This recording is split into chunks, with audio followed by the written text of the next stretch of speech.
Hey everybody, this is Russell Brunson. Welcome back to day number 2 of the List Building Secrets training. I'm so excited to have you guys here. As you know, we are recording a brand new course. It's called List Building Secrets, and you guys are having a chance to stream in and watch it live behind the scenes. Yesterday, we had over 4,000 people on for the entire, how many hours did we end up going for yesterday? A lot of days, a lot of hours.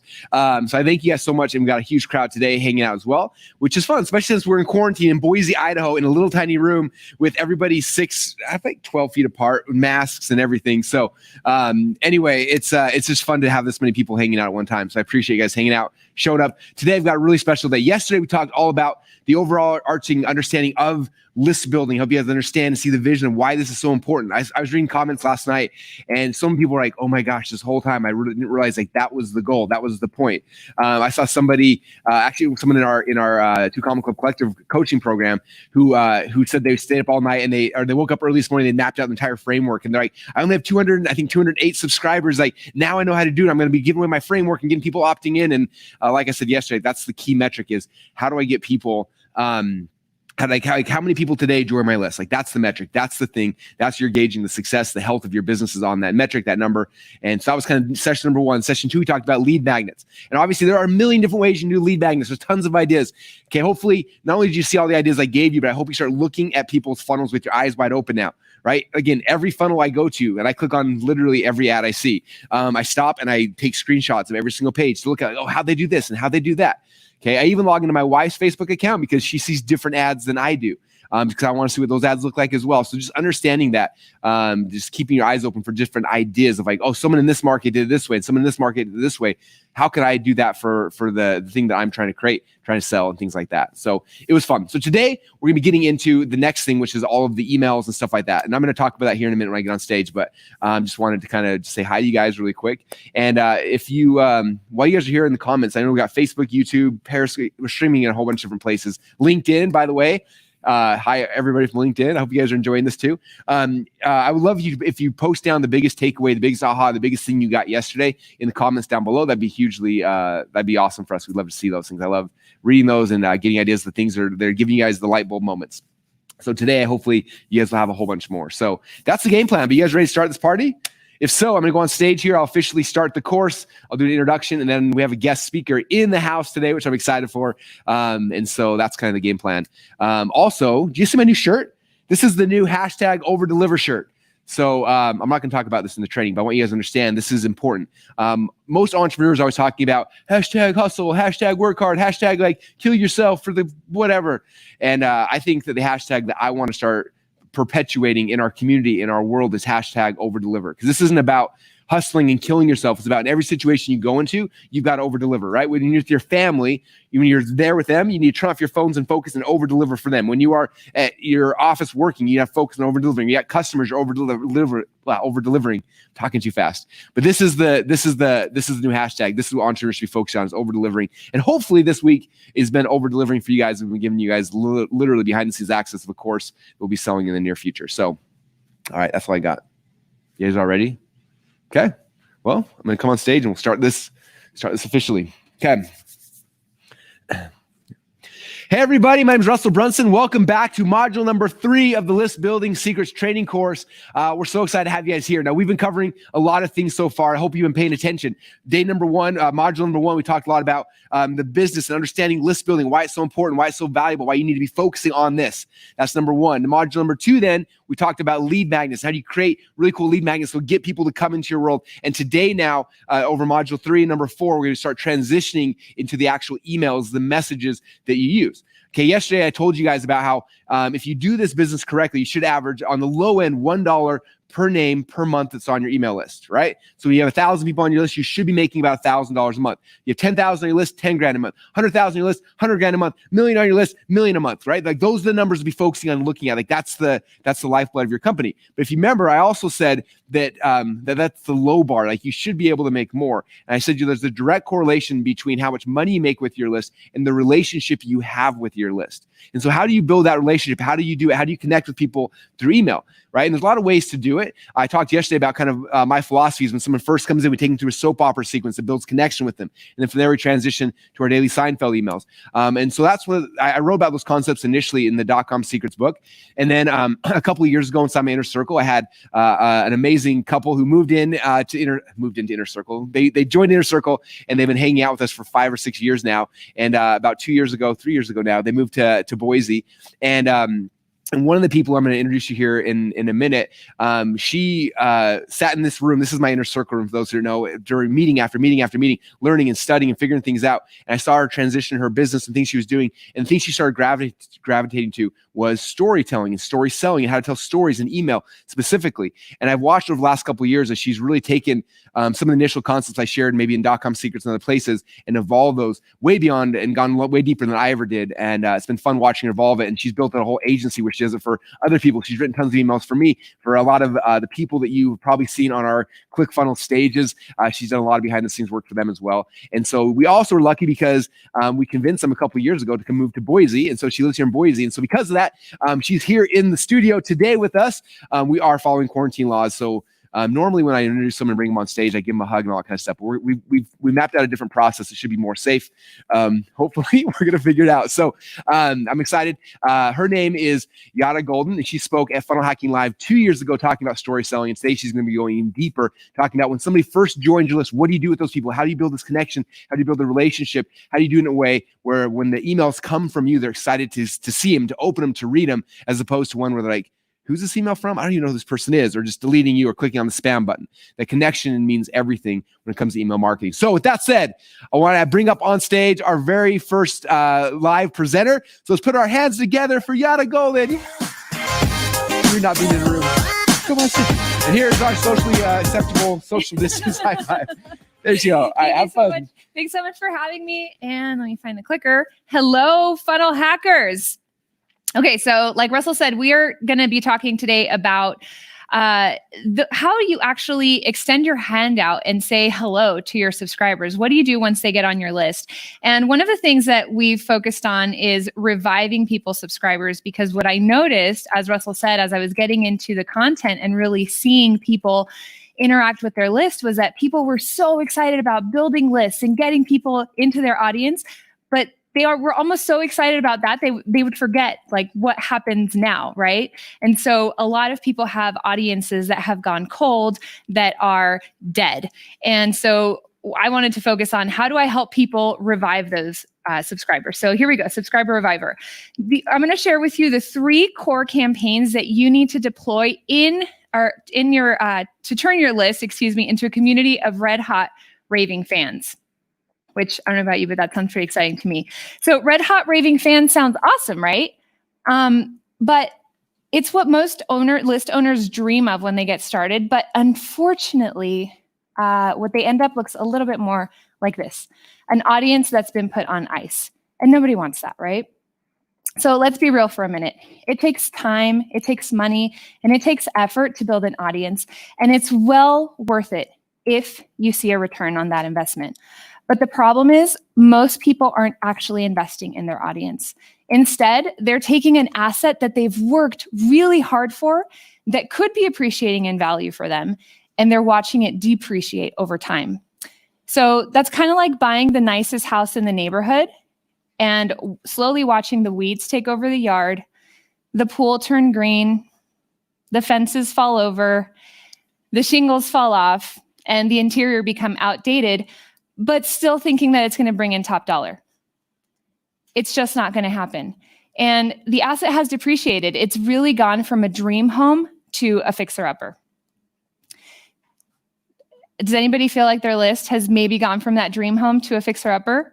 That there's maybe some weeds growing in the yard that could be taken care of, that you could be paying a little bit more attention to it than you have? Let me ask you this. What if I told you that that house that we're talking about, the asset that you've been neglecting and allowing to depreciate, is actually your list?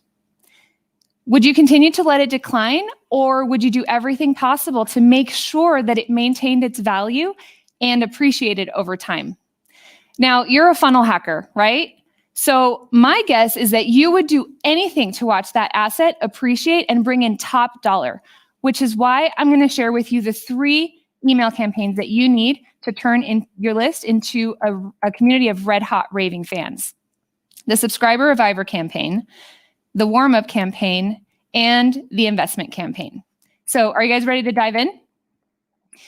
Part 1 is the subscriber reviver campaign. There are 3 core emails that make up the reviver portion of the subscriber reviver campaign. The main focus of the subscriber reviver campaign and the most important steps for those who are looking to re-engage their audience. And I'm going to break them down for you. Day 1 is where you're coming back to your list and you're saying, hey, listen, I'm back. Like, I understand that I've been gone, but I'm here and I have something exciting that I want to share with you. So these are the things that you're going to want to share with them. You want to share what you've been up to. Where have you been? What have you learned?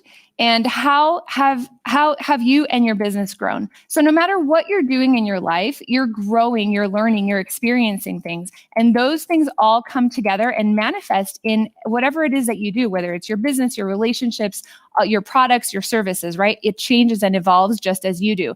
So as you're going through your life and as you're coming back and saying, hey guys, yeah, I've been MIA for a minute, but guess what? I'm back. We're going to do this with enthusiasm. What we want to leave out are any kind of apology.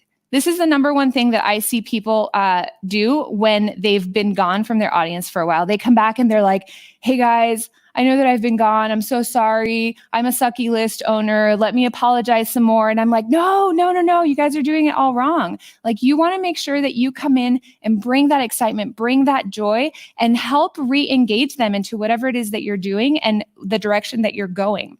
So make sure that you're not explaining your absence, that you're not complaining, and that you're not blaming anything or anyone for the time that you've been away. So this is all about like, hey, I'm back and I'm excited. This is day number 2. I'm excited, and this is why. I'm going to share with you what I'm excited about, some of the experiences that I've had while I'm away. And this doesn't always have to be something exciting. It could be a learning moment. It could be a challenge. It could be a difficulty. Whatever you've been up to, whatever you've gone through, make sure that you're sharing that with your people. It's what's going to help. It's going to help humanize you, right? It's like, yeah, like I had this really amazing time. My business blew up and I had to really focus on what was going on. That's awesome. Oh my gosh, like, we were in quarantine and we had no idea what to do. And I had to like really focus on getting things back on track. That's also relatable, right? So don't think that it has to be one or the other. How you've changed, what has happened, who have you become because of those experiences, and how has this Or will this affect your business? Because like I said earlier, every single thing that you're doing in your life is going to manifest itself in one way, shape, or form in your business. Things that you want to leave out: why you haven't been around. Explaining again, right? The times that you thought about writing. Don't tell them about all the things that you were going to do that you didn't do. Any kind of small talk, like, oh, hey, how's it going? Things have been great around here. Like, no, we don't want any small talk. We want to make sure that we're diving into the conversation right away with purpose. And then wishing that you hadn't been away for so long, right? We don't want to wish that things were any different than they actually are. And so that's what we want to communicate to our list. It's like, hey, we're here, we're excited. That's going to move us into day number 3, which is when you actually tell them the thing that you want to share with them. You're going to talk to them about how inspired you are. I was gone for this amount of time. These are the things that I learned. These are experiences that I've had. This is how I've changed and what's been going on for me in my business. And I'm inspired and excited to share these things with you. What did you realize about yourself, about life, about people, about your products, about your service, about your business? What's going to be different because of this, right? And then an invitation for them to join you on this new journey that you're embarking on, right? It's just like, hey guys, I know I shared all of this stuff with you. This is what I realized, how it's going to impact my business. And I want you guys to come along with me. Will you do that, right? That's how we're going to re-engage these people. What we want to leave out here are any intricate details. There is a real tendency for people to get like stuck in the weeds where it's like on and on and on. Like these are all the things that happened and what I went to and where I did. And it's like, nobody really cares. I'm sorry to break it to you. No one cares. They want to, especially because we're talking about email, right? They want to come in, read something that's of value, that's going to add value to them. This isn't about you writing your like manifesto. This is about you sharing a lesson for them that they can take and implement or help them understand something. We also don't want to linger on irrelevant timelines, right? It's like, well, this happened and then that happened and then the other thing. And it's like, it's okay. Just give them an overview of what was going on. You don't have to account for 6 months or for 2 years or 3 years or even 2 weeks that you were gone. Just make sure that you're conveying to them the story or the lesson or the experience or whatever it happens to be that you want to share with them. The timelines are really irrelevant when you're telling stories. Tangents that have nothing to do with your reader. This is something that a lot of people do. When I'm editing people's writing, this is the thing that I do the most, is really looking at their email and saying, okay, you went off on a tangent here, let's bring it back. You can copy, paste it into a new document, and that's probably another email. We want to make sure that we're talking about one thing throughout the entire email and not going off in all these different directions. So make sure that you keep it to what exactly you're talking about. And then the other thing are any complicated plans for the future. If you're going to change the entire way that your company works, you're not going to be like, well, I'm going to let go of this person and then we're going to launch these 5 different products and we're going to build 6 funnels. It's going to be amazing. Like, just keep it really simple. Just let them be excited and bring them along the journey with you so that they can go along step by step.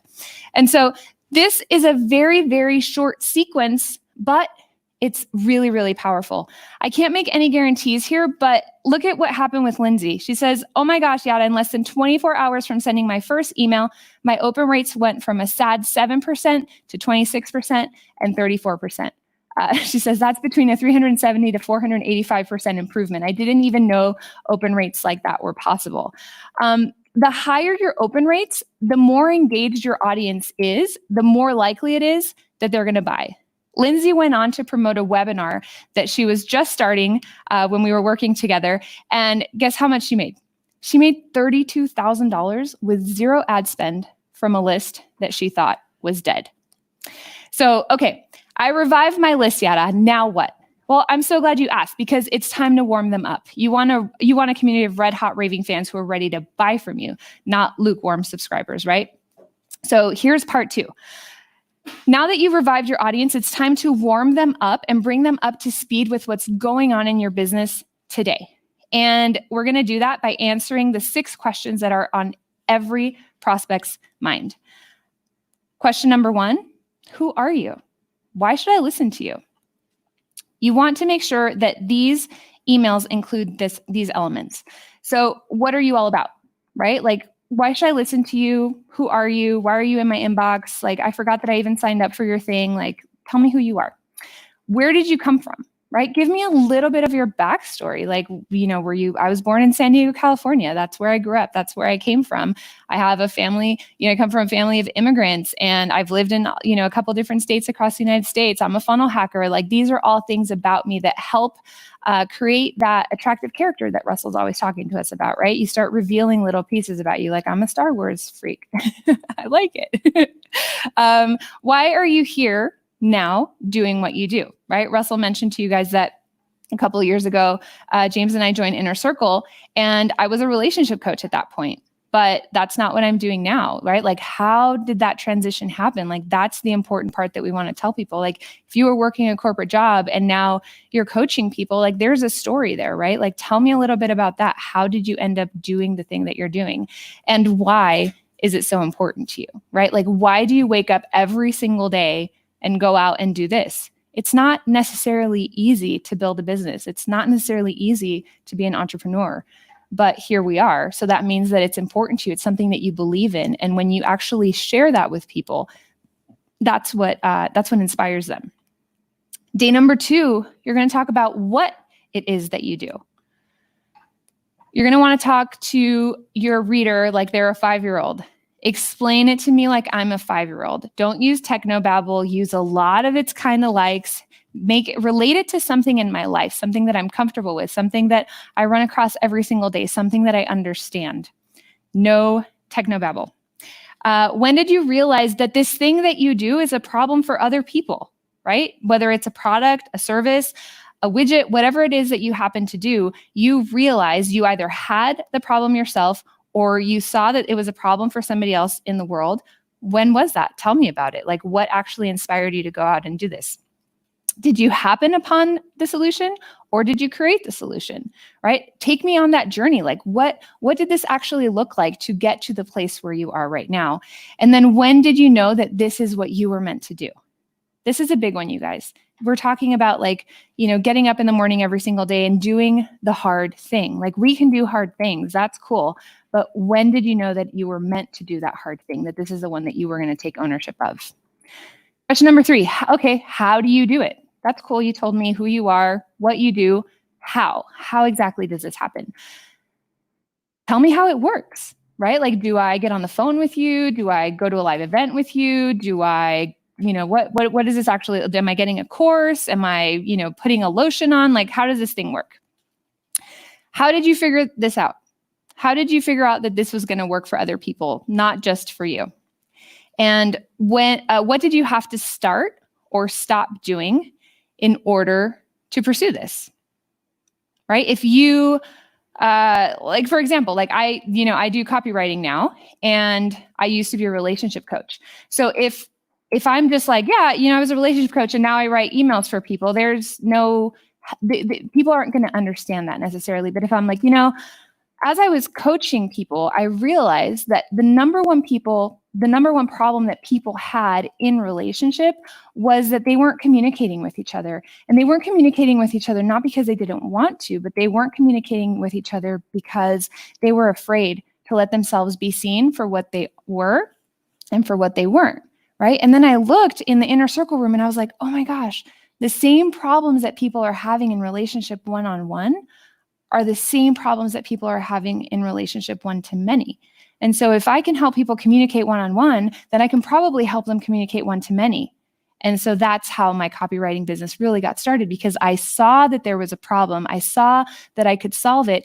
And on top of that, the one thing that I had consistently done throughout my entire career was writing. And so I was like, wait a minute, I think I can actually help these people show up and let themselves be seen in their businesses and help them get their message out to more people. So that's what I got to stop doing, was actually being a relationship coach so that I could actually pursue the thing that I'm doing now. And then I want you to give people an emotional reason that sets you apart from the rest, right? Like, why should people work with you versus your competition? It's for me, I can give you guys my own example.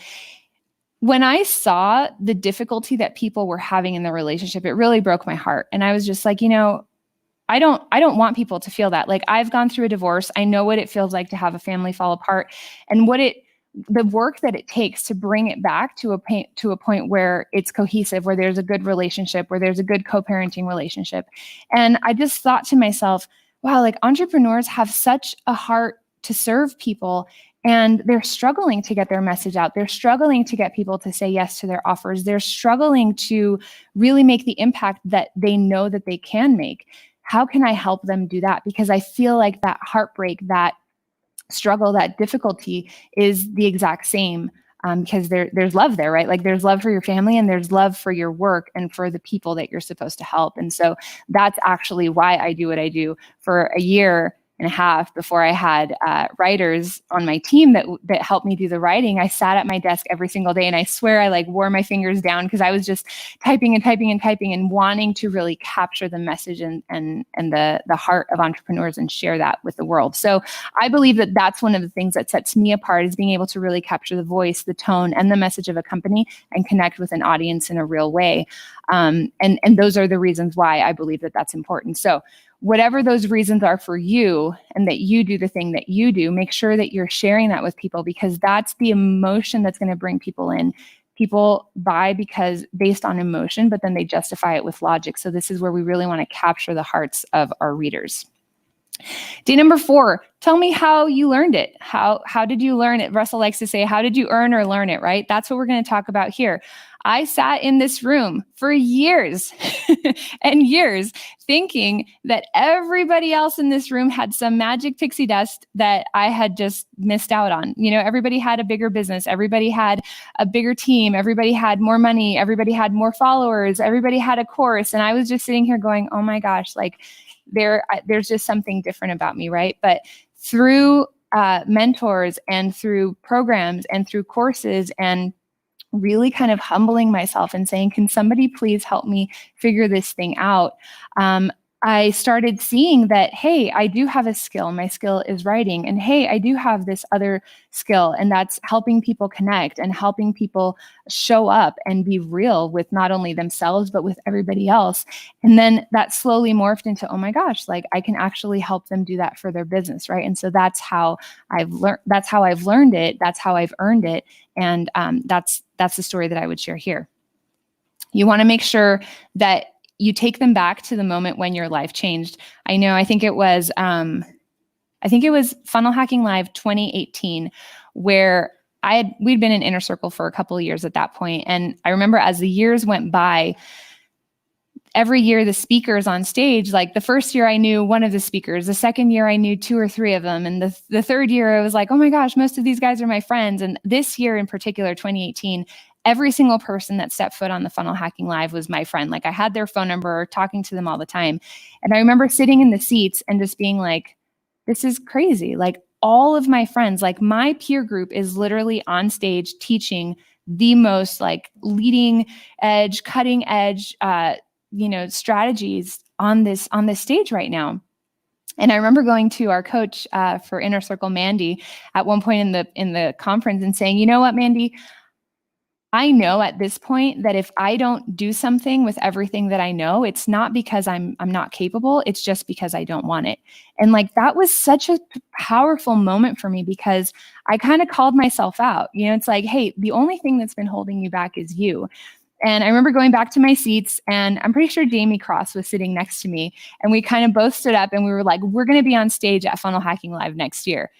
Came out of nowhere. None of us knew what we were talking about. We had no reason to have said that. But sure enough, within a year, I was on stage at Funnel Hacking Live. And so that was a life-changing moment for me, because I just finally owned it. I was like, you know what? There was no magic pixie dust that other people had. It was just hard work, effort, and time to really hone your craft. And so make sure you take people back and tell them the story of when your life changed. Who were you before you knew this, right? I share with people a lot of times that day at Funnel Hacking Live, when I said, I'm going to be on stage next year, I was making $2,500 a month.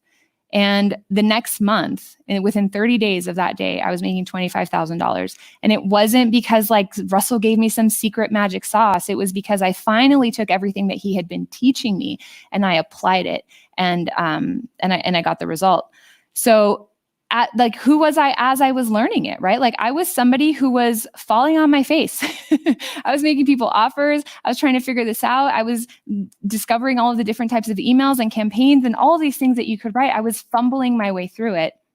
And then who have you become since then, right? Since then, I've become somebody who's learned how to create my very own framework so that I can get this message out, so that I can get readers and followers and subscribers to actually take action, connect with the business that's actually doing business with them. So make sure that you take people on that journey. That's really what's going to solidify the relationship that you're establishing here with them. So we'll move on to day 5. Okay, we know what you do, but who exactly do you do this for? And so you want to make sure to tell them about some of the people that you've helped. And I'll be doing that, in this presentation. I just talked to you guys about Lindsay. What questions did they have when they were getting started, right? Well, my list is really, really old, yada. Like I'm talking old, like it's like Antarctica frozen. Like, can you help me? It's like, yeah, I can still help you. It's fine. Like let me make sure that you're the right person. And this is where you can really start talking to your people about the objections that they have, right? Russell calls them like the limiting, the what is it? The chains of false beliefs. Like you want to break those chains of limiting beliefs for them, but you're going to do it through telling them a story about somebody who's already moved forward with you. How did you know that they would be a good fit? Like, right, what about that person made you think, yeah, I can totally help this person? So help them find themselves in the story that you're telling them.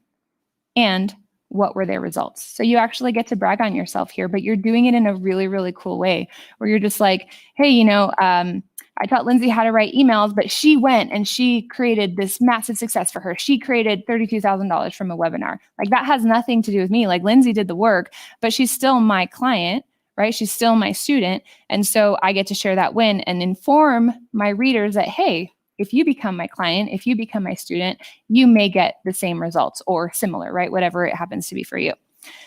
That'll bring us to day number 6. How can you do it for them, right? This is the most important part. We want to make sure that we're sharing with them our mission, our future-based cause. What's the vision that we have? Where are we taking them? We want to give them details about how you actually serve your people. Russell calls it the value ladder, right? We're going to be like, well, this is where we start, this is where we go, and then this is where we end up. Stacey Martino calls it the yellow brick road. You're going to take them to their Oz, whatever that happens to be.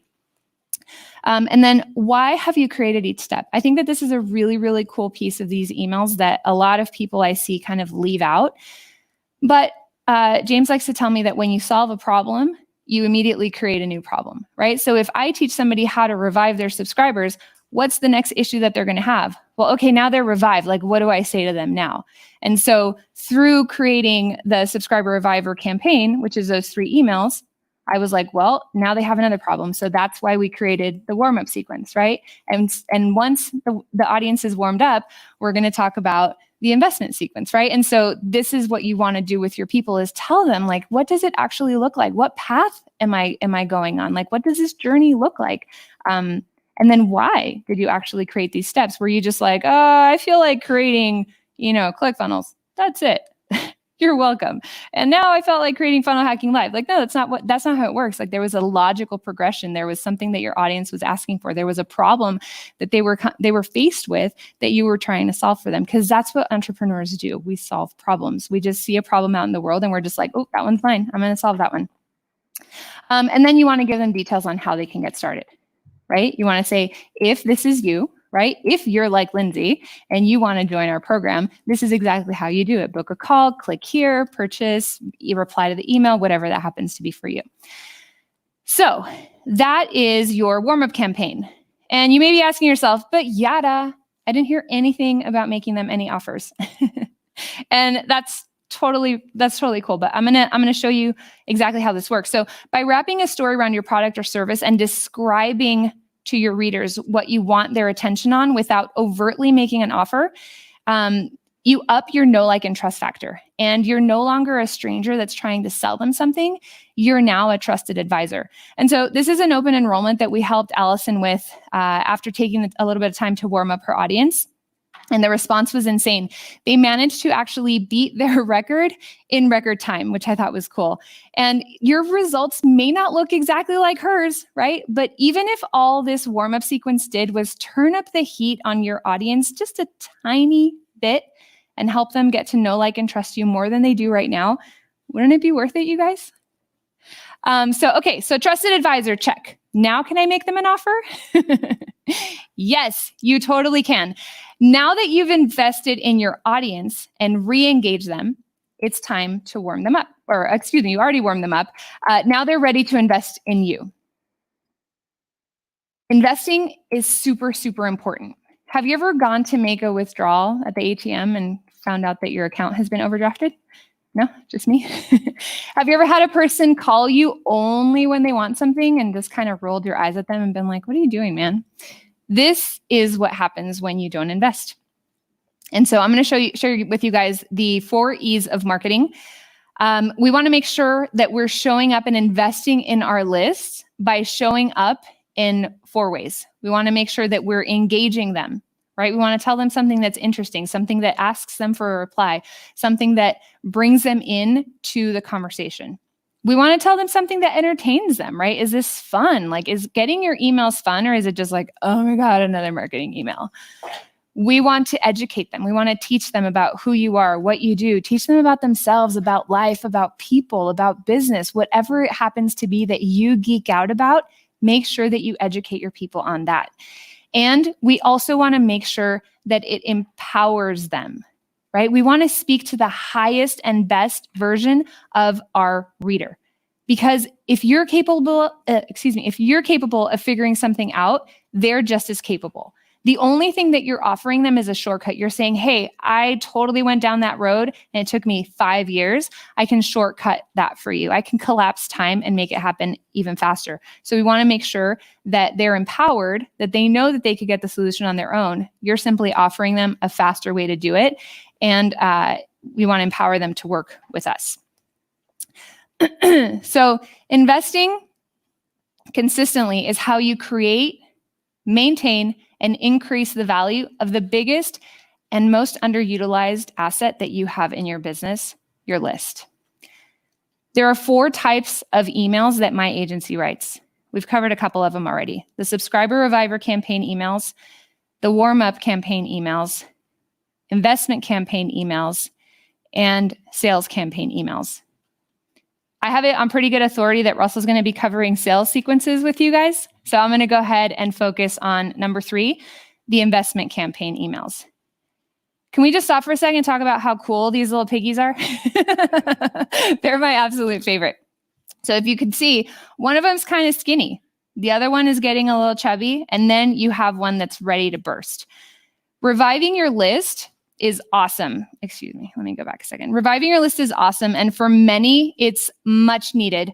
But getting them to buy, get ready to buy from you is a no-brainer. Like, we understand that people need to know, like, and trust us, and we're all about it, right? We're like, yep, write the emails, automate them. Like, I totally get it. The problem that I see most often, and what I really think is a list killer, is the space in between those sequences. What happens after your delivery email? What happens after they get your lead magnet? What happens when your automations run out? Most of the time, there's just dead space. And this is what you hear. Crickets. Nobody wants to hear crickets. You're ghosting your list, you guys. And then you're expecting them to be happy to hear from you when you're ready to come around. And you're basically doing the marketing equivalent of a booty call. No one likes being a booty call. Don't be that guy. Don't be that girl. I want you to invest instead. Think of your list like a bank account, right? The more you invest, the bigger the balance, the more you're able to access. And there are multiple transactions throughout the month. Some of them are investments and some of them are withdrawals. If you're doing things right, your investments will not only cover your withdrawals, they'll make sure that you have a nice little cushion just in case. The same applies to your list. The more you invest, the higher engaged your audience is, the more sales you'll be able to make. Your communication with your audience throughout the month should consist of both investments and withdrawals, right? Sales emails, which give them the opportunity to move forward with you, your product, or your service. It doesn't matter if we're talking about your list or your bank account, your withdrawals should never exceed the amount that you've invested, and it should always be replenished. So these guys keep going, right? The piggy's skinny, it gets chubby, it's ready to collect, then it gets skinny again. So take a look at Stacy's story. She's wrote me like one of my favorite testimonials ever, but it's like forever long. So I'm just going to hit some highlights here. Russell and I were talking about it. I was like, what do I do?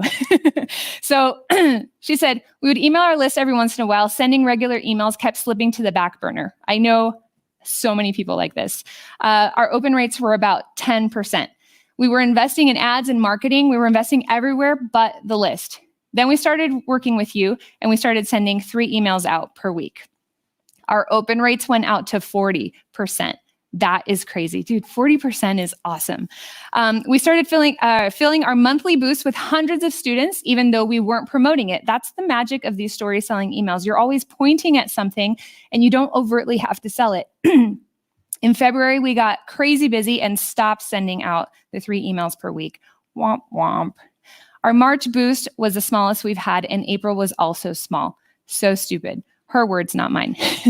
We started the emails back up and registrations went up, even though we aren't selling in those emails.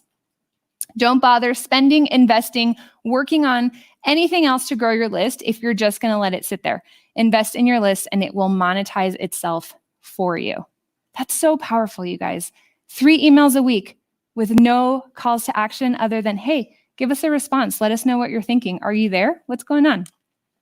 Stacy and Paul have the potential to shift the lives and the relationships of millions of people around the world with their programs. It's something that they take very seriously, and they saw firsthand the difference that investing in their list made, not only for their list or for their business, but for their students and their families. Hundreds of people passed on the offer when there had been no investment in them, but hundreds said yes when Stacy and Paul invested in them first. So I'm pretty sure that since Russell's wearing an over-deliver shirt, and I don't think you can really come and do a course with Russell without over-delivering. So is it okay if I over-deliver? I'm going really, really fast. Okay, I want to make sure that you have everything you need in order to create and maintain a community of red-hot raving fans who are ready to buy from you. So I'm going to take a moment and make sure that you walk away from this training with not only what to do, but how to do it. I've already shared what to do. We talked about the Subscriber Reviver campaign. We talked about the warm-up campaign. And we talked about the investment campaign. But now it's time to show you how to do it. You guys ready? Give us some hearts. Let us know, even though I can't see them. So now it's time to show you how. It's time to do some story selling.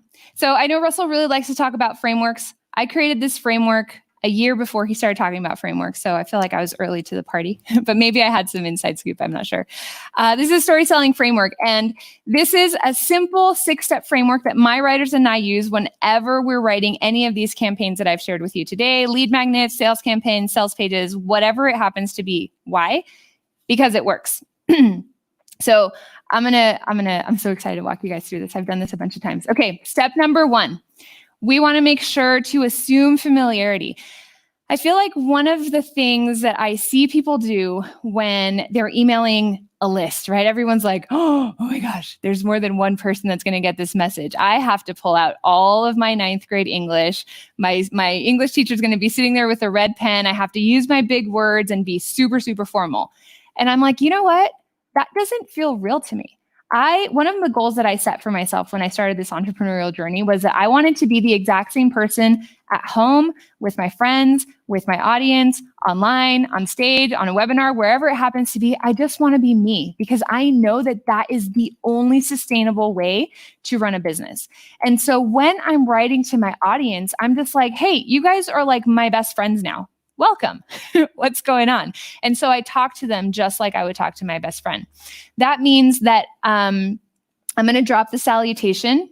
So there's not going to be like, happy Thursday, funnel hackers. How is everything going today? No, we're going to be really, really informal. We're going to be like, hey, what's going on? I'm going to use contractions whenever possible, because that's how I speak. If you say cannot instead of can't, then by all means do it. If you say do not instead of don't, then maybe you're going to write like that. I want my writing to be very, very conversational, so I use as many contractions as I can, unless the only time that I don't is if I want to have it for effect. If I was like, you cannot miss this, I'm going to write that out. I'm not going to be like, you can't miss this, because then it's a little bit easier to kind of not notice it. And then the other thing, the one thing that I get a lot of slack about from marketers is enough with the hashtag first name. I drop all names out of my emails. The number one reason is because I really, really believe that we should respect our readers. And for me, that looks like my audience. That looks like me recognizing that my audience knows that in this day and age, I'm not sitting down and writing a personal email to each one of them, right? It's like, oh, hello, Susan, how was your day today? Like, that's not happening. So I just kind of let go of that and just be like, you know what? Like, yes, I'm writing to an audience, but I'm still writing to you because you're a part of that audience. So I drop the first name unless I really, really, for emphasis, want to mention their name. But I think in the last 3 years, there's probably not even been one time where I want to do that. So drop the first name. Step number 2, you want to create a curiosity-based pattern interrupt. You want to make your reader do a double take while they're scanning their inbox and cut through the noise enough to be noticed and with enough curiosity to actually earn the click. The way that I explain this to people most often is it's kind of like you're standing at the supermarket at the checkout. And what do you see over here? All of the tabloid magazines, right?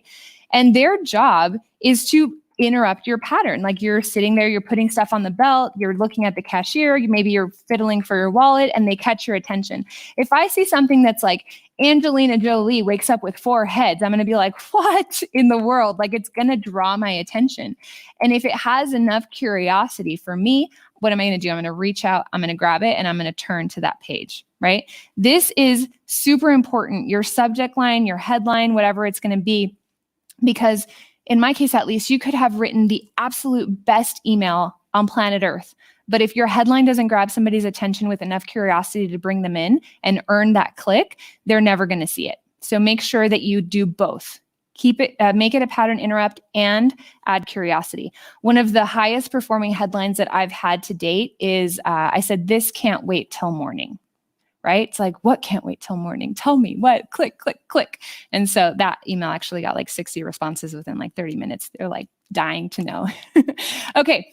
Step number 3, we want to hook your reader immediately. This is like the opening scene of a Hollywood blockbuster movie, not a book that's going to take forever to set the scene, right? Like, we want to go fast.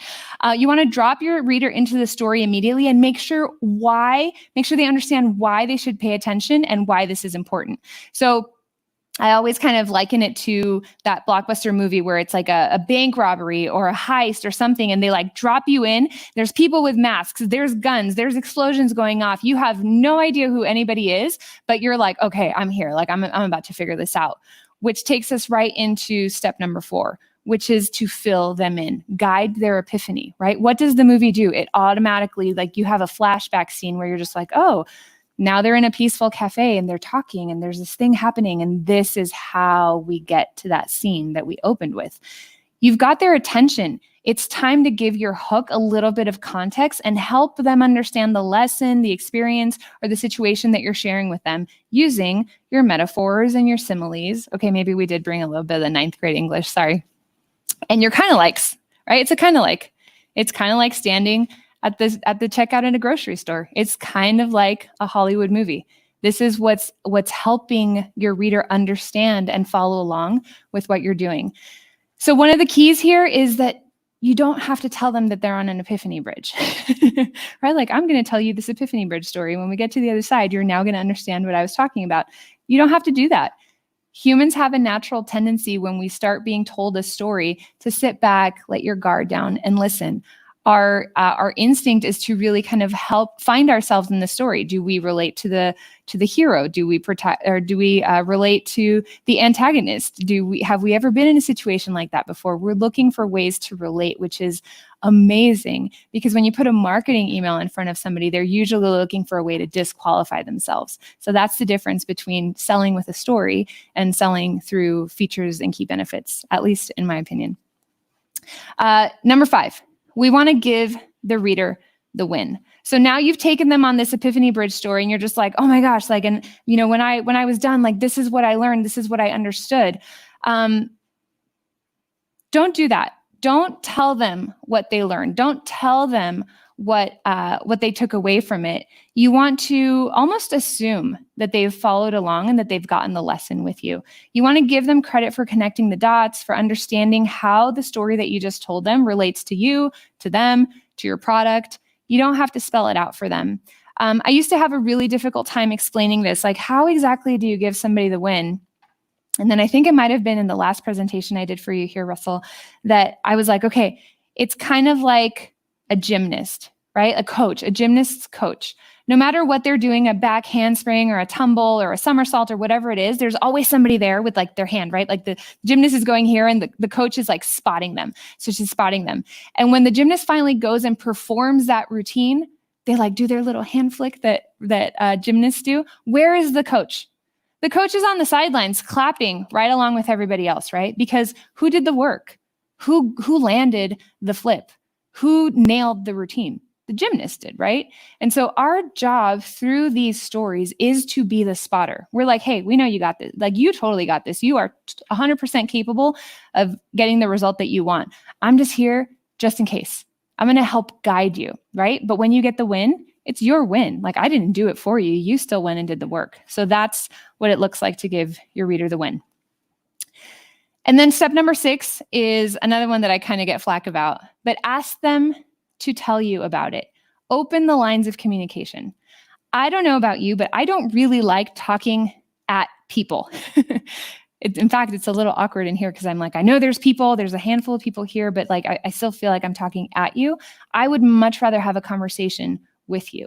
And so for me, this looks like saying, hey, I just told you a story. I know that you probably took something away from it, or you can probably relate in some way, shape, or form. Maybe you've been in a situation like this in your life, or maybe you're in a situation like this. Why don't you tell me about it? Like, hit reply and let me know if this landed, if this resonated, if you need help with this, if you're stuck there, right? Whatever your question happens to be, just like genuinely be interested, right? Like when you have a conversation, it's not just you talking to somebody, it's somebody saying, oh, you know, I've experienced that too, or, oh, I like that too, or I've been there also. And you have a little bit of a back and forth. So give them the opportunity, right? To share what they've just realized, share a similar experience or something that they may have had happen in the past. And that's it, you guys. There you have it. We've now covered everything you need to know in order to create a community of raving hot fans who are ready to buy from you. You have the Subscriber Reviver campaign that's going to help you revive your audience and thaw them out, even the coldest of lists, and turn them into, hopefully, a community of raving hot fans. You have the warm-up sequence, which is going to help you create, maintain, and increase the value of the biggest asset in your business. You also have the investment account or the investment campaign, which is, I like this, which is basically entrepreneurial overdraft protection. Funnel hackers invest before they collect. They don't ghost their lists, and they do long-term relationships, not booty calls. So this is super, super important, you guys. And you have the story selling framework now. This is the framework that my writers and I use to create these exact campaigns for our clients. And I know that we covered a lot today, but I wanted to make sure that no matter where you were on your list building journey, there was something here for you that you could take away and implement in your business right away. But if all you took away from this presentation right now was just one thing, please, please, please let it be this. Your list is an asset, and you need to invest in it. So I'm Yara Golden. Thank you so much for having me, Mr. Russell Brunson, as he runs across the room, past Miles, through the superheroes. Give me a high five with your foot. Yeah. Thank you. That was awesome. Thank you so much, Yara. Yeah, for sure. All right, you guys. So that was session number 3 about how to start communicating with your audiences when they come in. And I've seen what she's done so many times over and over and over again. I hope you guys understand the power in that, in telling your story. So thank you so much, Yara, for that. The game plan right now, you guys, is we're going to take a break. We're going to be getting started back with session number 4. I'm going to start walking into different follow-up campaigns. We're going to go into the actual selling part of it. So now you got the list. You warmed them up. You have a relationship with them. You have content that's going out to them to keep that relationship going. Now, how do you actually convert those people into sales to different campaigns and things like that? We've got, I think, 5 or 6 really cool campaigns I'm going to be showing you. One from, well, I'm not going to tell you. I told you a little bit yesterday, but some of our friends made some special presentations to share with you yesterday. We'll be doing that when we come back here at 2 Eastern, which is noon Mountain Time, which is 11 Pacific Time. So that's the game plan, you guys. Thanks so much. And we'll see you guys here in a little bit over an hour. Thanks, everybody.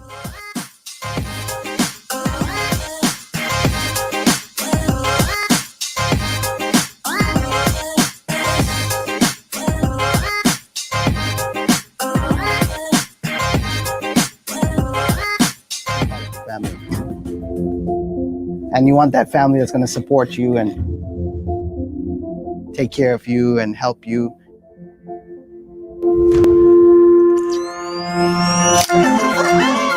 It's crazy to think that, these machines just come from designs on pieces of paper, put some LED lights in it, a camera and printer, and now it's like people buy them and it's changing their lives.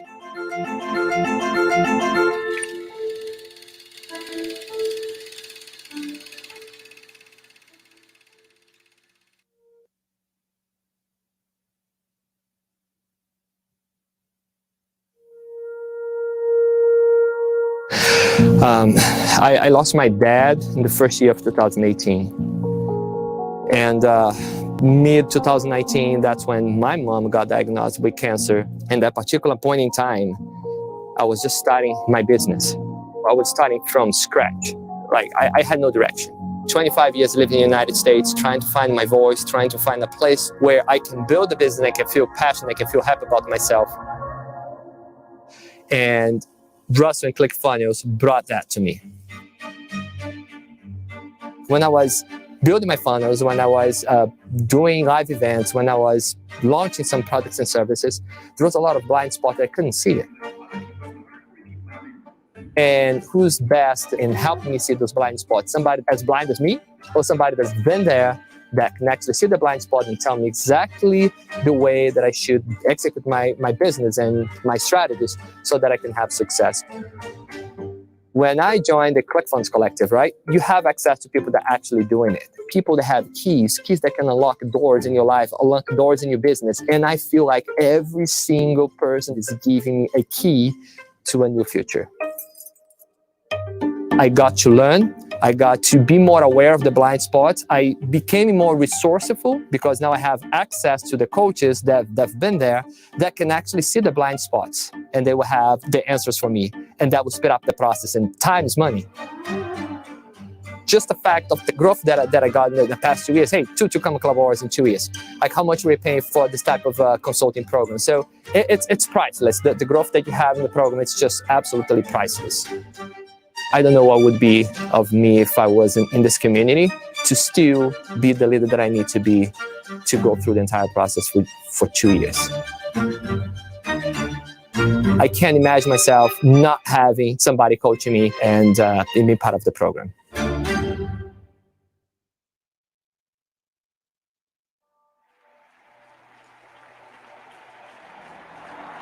My first dream was to be a Major League Baseball player.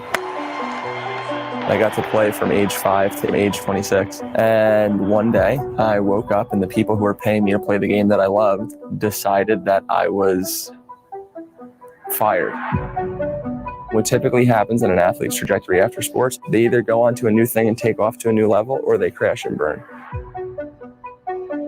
An athlete needs a vision and a team. And I would argue that an entrepreneur does too.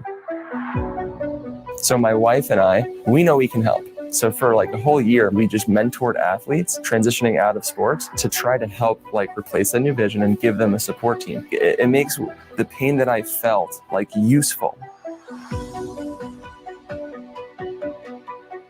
That's the moment in time that it all changed. I needed to know where I was going, and I needed a team of people around me who also wanted to go there and had also put in the work. Like, while I know I can do this, there's a lot of the in-between of where I am, where I want to go, that I will rely on the coaches and the community to help with that plan.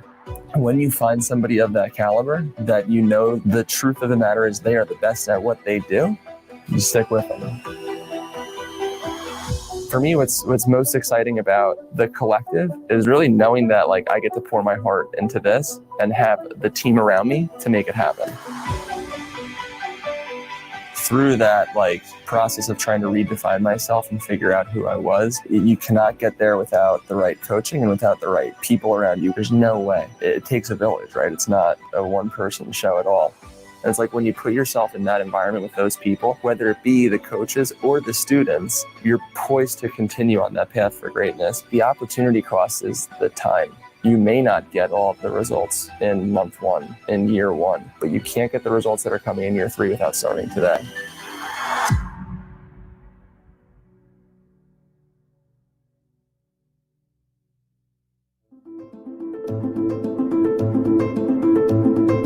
I have a printing business, and we went through a storm, and it was Myron Golden who said, what happens to you happens for you. Something was happening to my business, and I was not liking it, but it was happening for me. I'm a general dentist, so to me, this was a foreign language. I didn't understand anything about digital marketing. And I just felt like I wasn't doing my job right. There's a lot of concept there that we didn't know, and we knew that if we were gonna take the business to the next level, that we needed more.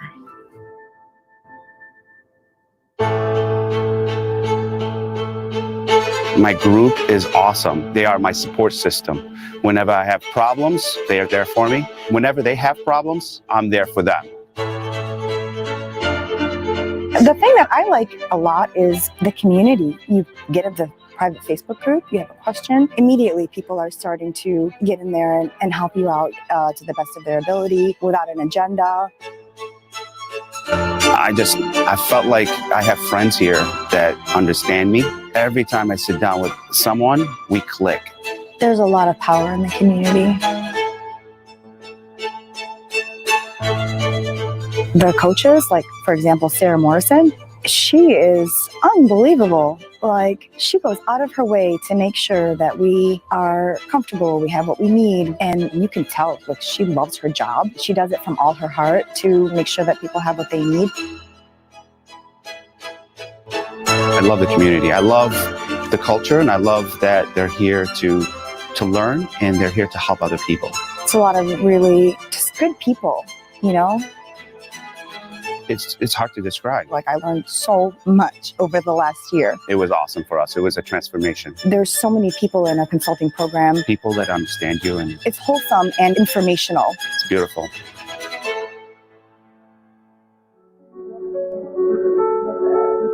I used to be a dental hygienist, so when I was in my 9-to-5, making 6 figures in a year would be incredible. And at that time, that was the ceiling though. Like I didn't think I could get past that. And the year that I found ClickFunnels, I got past that. Before being introduced to ClickFunnels or Funnel Hacking Live, I was in Facebook groups. I had taken these little mini courses here and there. I had tons of books, but even that, it wasn't enough for me to feel like, what are the step-by-steps, the strategies, the tactics? How do I get from A to B to C to Z? Like I didn't understand what I needed to do. I had friends that were using ClickFunnels, and I just kept being like, who is this guy, Russell? Why are my friends so crazy about ClickFunnels? So I was like, hey, I'll check it out. And when I got here, it was like, this is a whole new world. I was able to see all these people who were just like me, who started whether they were in their 9-to-5 or had this amazing rags to riches story. And it did start to plant the seed because I started to visualize, well, how can I do this and who can I learn from? Who can I learn from? The people who are doing it. As an entrepreneur, I feel like we all have this shiny object syndrome and ideas, and we see what other people are doing and we're like, oh, can I take a little piece of that? Can I put a little piece of this?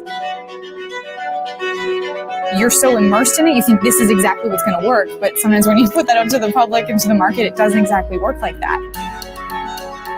I've put out offers and they've flopped. And I've tried to tweak it and it flopped again. But having that one person that can go, hey, here's what I'm seeing, small tweak, and then it soars from there. And it's such an amazing community because we're all about giving value. #overdelivered.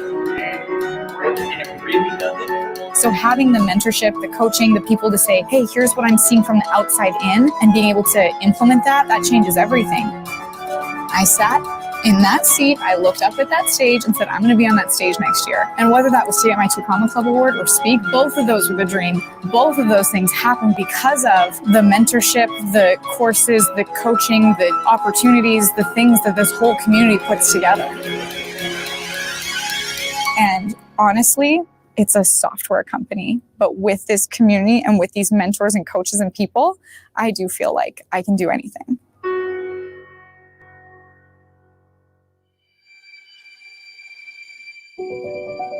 The tough thing for me is I'm a doctor. I was trained to help people with their health. I have no idea how to market. I needed resources that I could easily take action on without derailing the work that I was trying to do to save people's health. Finding the tool of ClickFunnels was really cool because it was something that even somebody who has no idea how to do online stuff, I could navigate it quickly. But that tool is just a piece of it. Getting into a peer group, getting into targeted coaching that was there not only to teach me, but to support me, made all the difference. Any question that comes up for me, there's a resource inside the community that I can get to immediately that helps me get over that next step and keep moving forward. Anything I missed, somebody checked me on. Anything I didn't understand, somebody took the time to clarify for me to make sure I understood well enough to apply it. All of a sudden, everything clicks into place and makes sense. That was just confusing to me before. Unites people with common goals. It unites people that are getting out and trying to change their lives and the lives of other people. To find this type of coaching, it was like, no, we can actually just take your passion, take the good that you want to do in the world, and allow you to have a bigger platform to bless lives. That was exactly what I needed. That led to success coming out of the gate, just like dove in head first. I was taught the proper principles of marketing and marketing with heart. At every level, there's different things that you need to learn to grow and progress, to break through. With our business, we're in the investment world. We knew we wanted to get out online. We knew we wanted to bring transparency, accessibility, and ease of use to the private investment world, but there's nobody out there really doing it. When you're going to hire a consultant, when you're going to work with a mentor, you're looking for the person that's at the top. You're looking for the person like, who is the best person to bring our message online with us? We believe in something that we would call paying for speed. It's not just about speed, it's about doing it right. It's about business, it's about marketing, it's about getting your message out there so that you can impact more people. Aligning with somebody that was the expert is the fastest way to not only help your people, but to grow and help more people. No matter where you're at in business, it's difficult. You can get principles from a book, but when you can get straight to the source, getting actually in the room with the person and be able to ask every question with details, you collapse time and you're able to move with speed.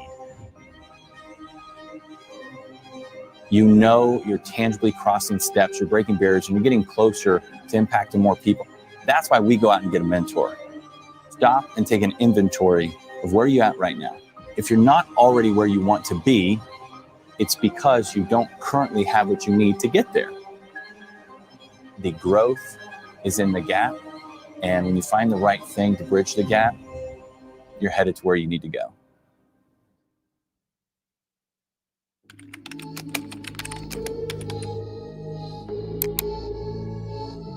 We've interviewed a couple of producers. We interviewed Gabe from Legion Beats and Anno Domini, and they've kind of, right now, they're kind of pushing this new way of selling beats online through sales funnels. Do you know anything about that? No idea. No idea about sales funnel? Damn, yeah. So, I mean, for you and the people that are, short. Somebody that is making a lot of great noise in this system that he has presented to music producers, and it's helping a lot of people move the needle, including myself.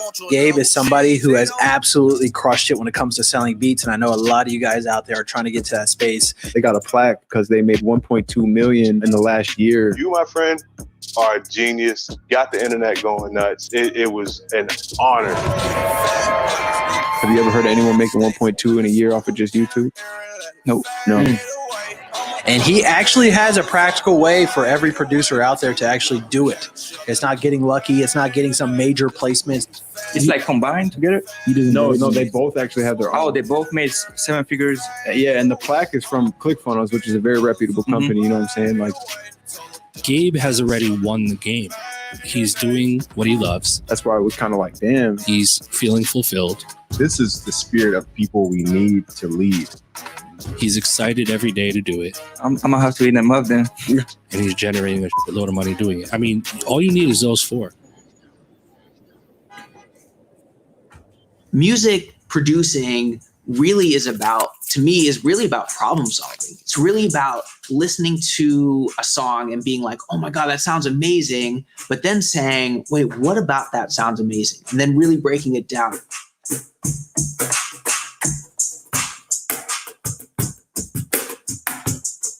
My name is Gabe. I am the founder of Legion Beats, and basically what we do is make music for artists. Going and then throw some drums on there. I think there's sort of this thing that almost all artists and musicians have, which is like, I want to do my art. And I don't want to do business or marketing. Like, it's this thing that sucks that I have to do. That's closer. That's closer. But what's great about this new model where we actually can create this music and then we give the opportunity to multiple artists to use it. Do some 808. Yes. Yeah.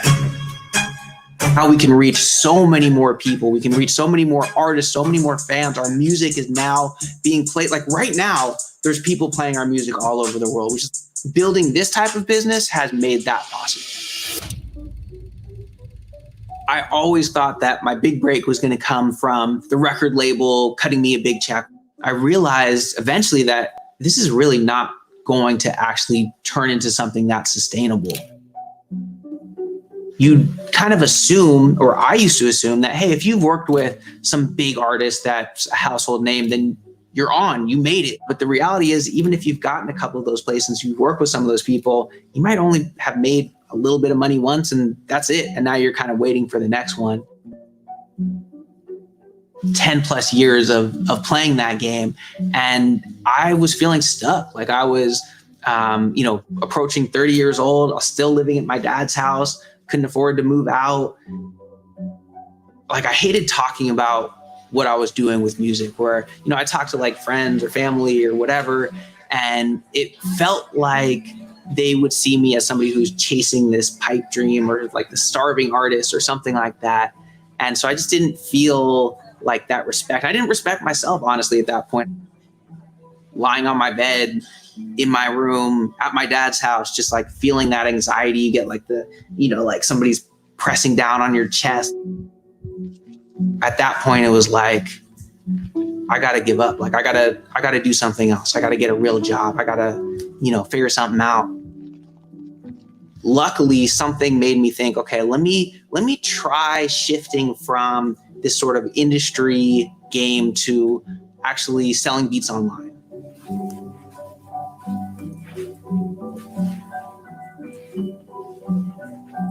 And it was something I'd never done before, and certainly wasn't the first person to do it. I mean, people have been doing this for a long time. There's literally hundreds of thousands of producers doing it, but it just hadn't been something I'd tried yet. And so I was like, all right, this is sort of like my last ditch effort before it's time to call it quits. And kind of went into looking at, okay, well, what are other producers who are selling beats online doing? And what it was mostly trying to grow a following on Instagram or YouTube, and then direct all of those potential customers to sort of a traditional website or beat store. And so I tried that.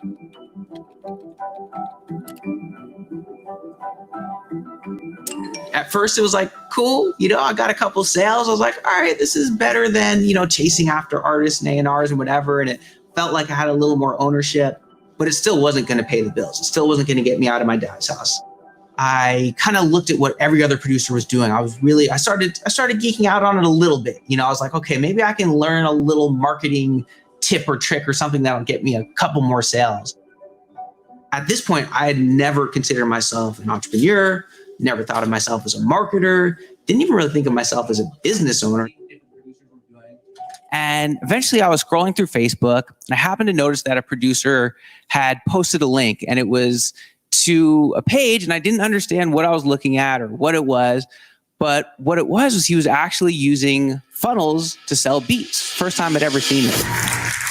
He was using funnels. I clicked on one of his links and I was like, oh, it's anodomini.clickfunnels.com. I was like, I wonder what ClickFunnels is.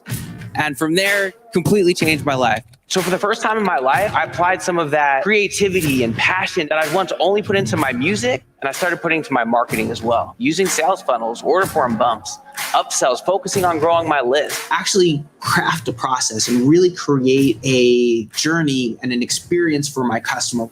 Creating a true offer instead of trying to sell a commodity like basically everybody else in my niche was doing.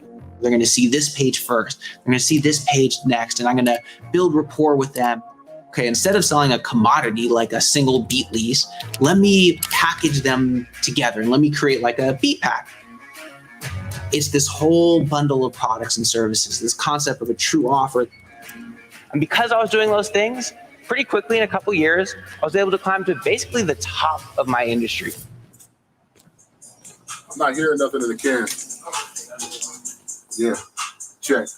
I already hear the beat now. A little bit of me. Turn me out.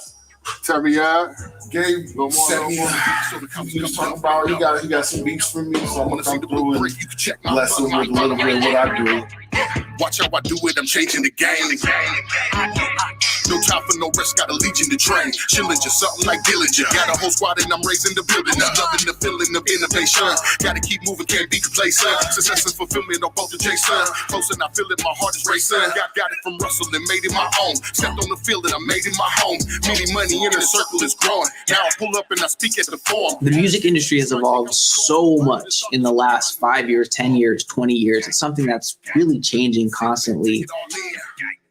And I think for a lot of people in music, the feeling is that the good old days are done, you know, it's dead or whatever. And what's really interesting is, in my opinion, this is the best time in history to be a musician, like hands down.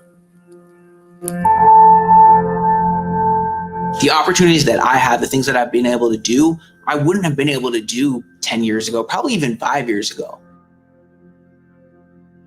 We are so lucky to be alive at this time because of the opportunities of technology, because of the way things have evolved, because the power has shifted. We can put out our own music. We can create these sustainable, profitable businesses ourselves.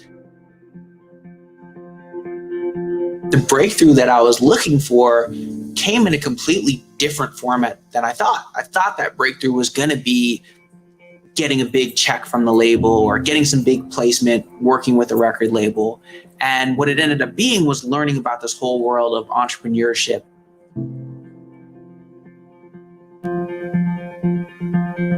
You know, we've been able to build this studio. We've got a business that not only am I making a great living from, but we've got a whole team of people actually all over the world that are making a living doing this. Career in music is really tough. It's something that's certainly not guaranteed. I mean, it's just like starting a business where it's something that a lot of people try to do and some people have a lot of success at it and a lot of people don't. If I could like go back and let myself know, hey, that breakthrough that you're looking through, it could be just around the corner.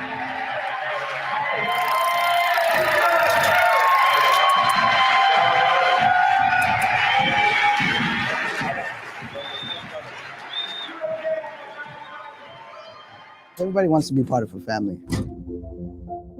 And you want that family that's going to support you and take care of you and help you.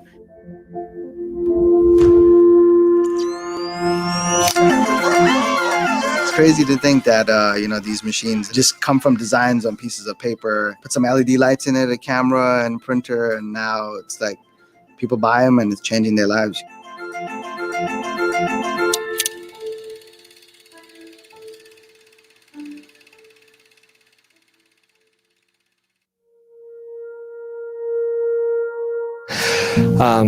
I lost my dad in the first year of 2018.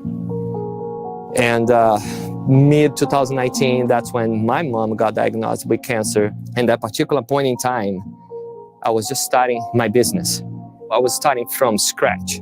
Like, I had no direction. 25 years living in the United States, trying to find my voice, trying to find a place where I can build a business, I can feel passionate, I can feel happy about myself. And Brunson and ClickFunnels brought that to me. When I was building my funnels, when I was doing live events, when I was launching some products and services, there was a lot of blind spots I couldn't see it. And who's best in helping me see those blind spots? Somebody as blind as me, or somebody that's been there that can actually see the blind spot and tell me exactly the way that I should execute my business and my strategies so that I can have success.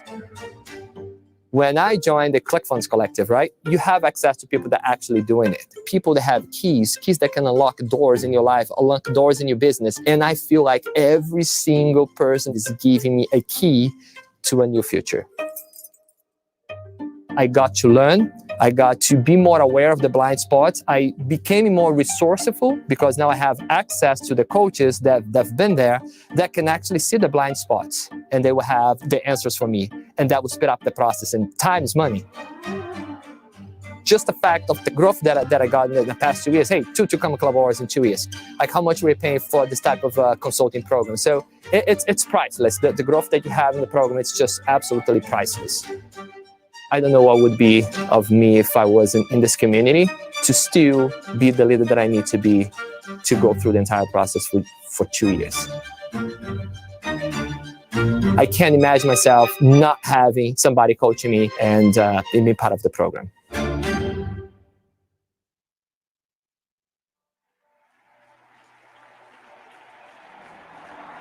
My first dream was to be a Major League Baseball player.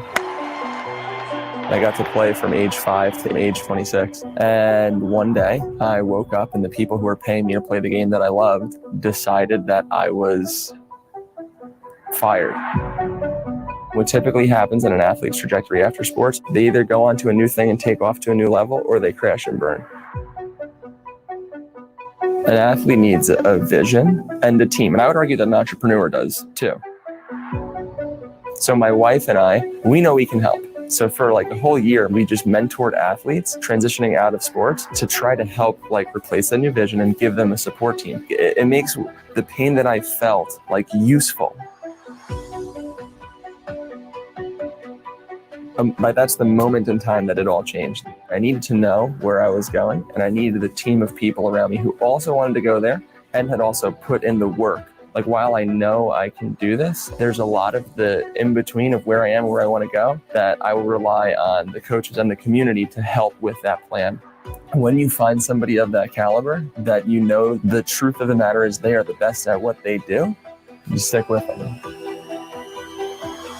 For me, what's most exciting about the collective is really knowing that I get to pour my heart into this and have the team around me to make it happen.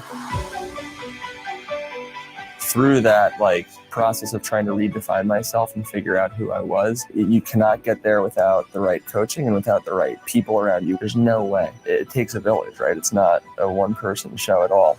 And it's when you put yourself in that environment with those people, whether it be the coaches or the students, you're poised to continue on that path for greatness. The opportunity cost is the time. You may not get all of the results in month 1, in year 1, but you can't get the results that are coming in year 3 without starting today.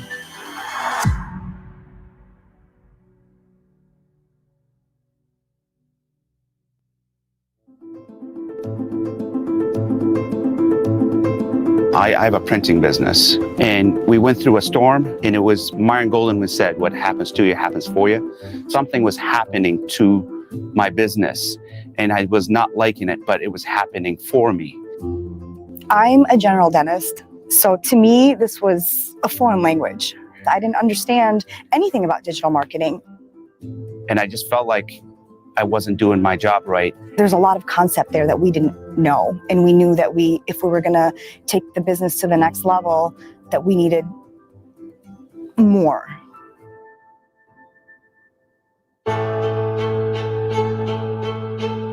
My group is awesome. They are my support system. Whenever I have problems, they are there for me. Whenever they have problems, I'm there for them. The thing that I like a lot is the community. You get into the private Facebook group, you have a question, immediately people are starting to get in there and help you out to the best of their ability without an agenda. I felt like I have friends here that understand me. Every time I sit down with someone, we click. There's a lot of power in the community. The coaches, like for example, Sarah Morrison, she is unbelievable. Like, she goes out of her way to make sure that we are comfortable, we have what we need, and you can tell, like, she loves her job. She does it from all her heart to make sure that people have what they need. I love the community. I love the culture, and I love that they're here to learn, and they're here to help other people. It's a lot of really just good people, you know? It's hard to describe. Like, I learned so much over the last year. It was awesome for us. It was a transformation. There's so many people in our consulting program. People that understand you, and it's wholesome and informational. It's beautiful.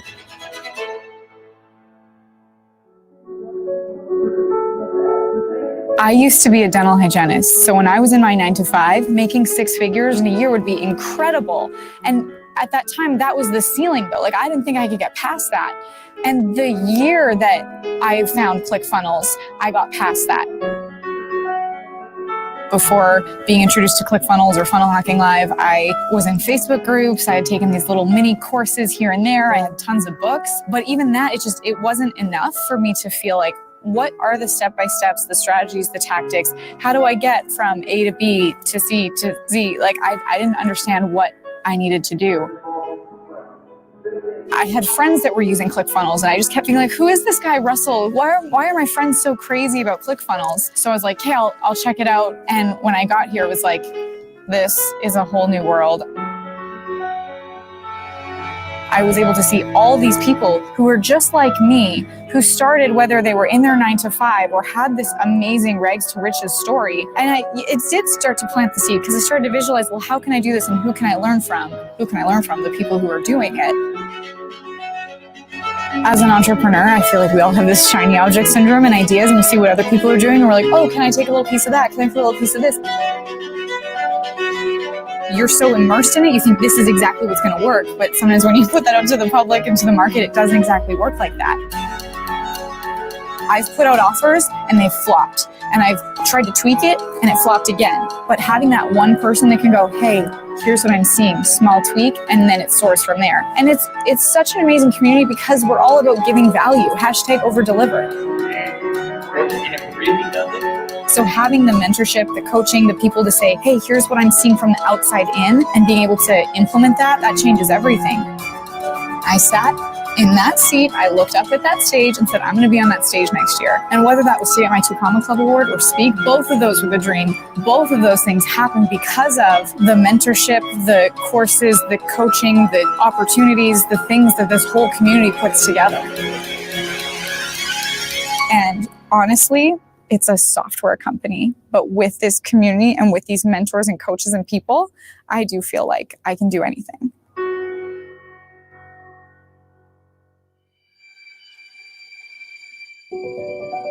The tough thing for me is I'm a doctor.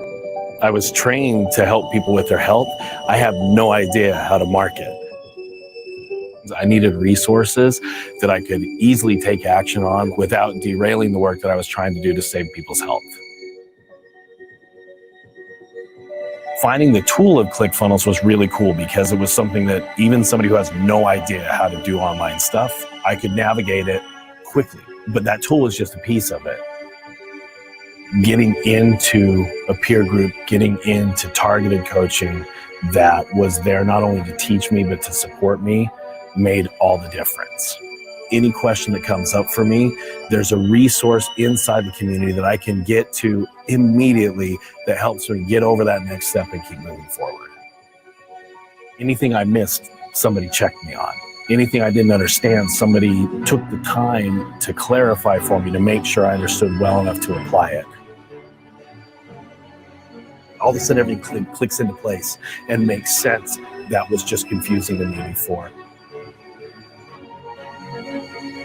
Unites people with common goals. It unites people that are getting out and trying to change their lives and the lives of other people.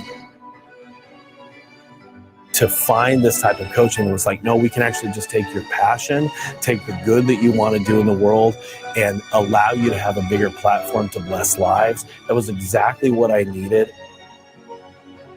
That led to success coming out of the gate, just like dove in head first. I was taught the proper principles of marketing and marketing with heart. At every level, there's different things that you need to learn to grow and progress, to break through. With our business, we're in the investment world. We knew we wanted to get out online. We knew we wanted to bring transparency, accessibility, and ease of use to the private investment world, but there was nobody out there really doing it. When you're going to hire a consultant, when you're going to work with a mentor, you're looking for the person that's at the top. You're looking for the person like, who is the best person to bring our message online with us? We believe in something that we would call paying for speed. It's not just about speed, it's about doing it right.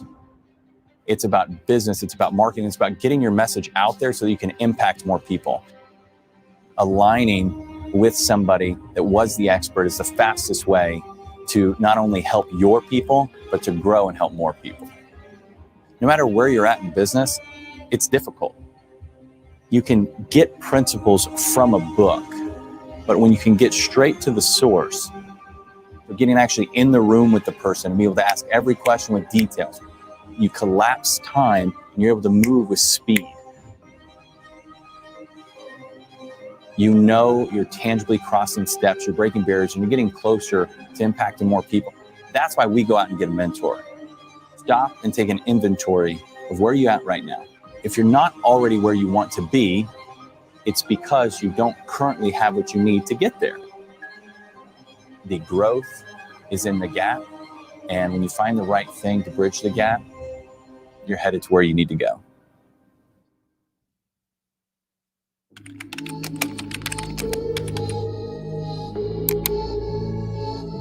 We've interviewed a couple producers. We interviewed Gabe from Legion Beats and Anno Domini, and they've kind of, right now, they're kind of pushing this new way of selling beats online through sales funnels. Do you know anything about that? No idea. No idea about sales funnel? Damn, yeah. So, I mean, for you and the people that are, short. Somebody that is making a lot of great noise in this system that he has presented to music producers, and it's helping a lot of people move the needle, including myself.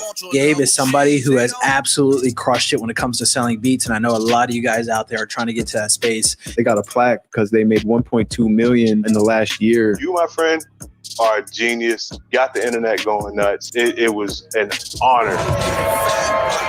Have you ever heard of anyone making 1.2 in a year off of just YouTube? Nope. No. And he actually has a practical way for every producer out there to actually do it. It's not getting lucky. It's not getting some major placements.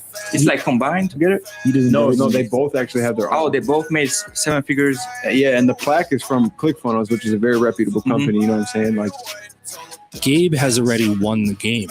He's doing what he loves. That's why I was kind of like, damn. He's feeling fulfilled. This is the spirit of people we need to lead.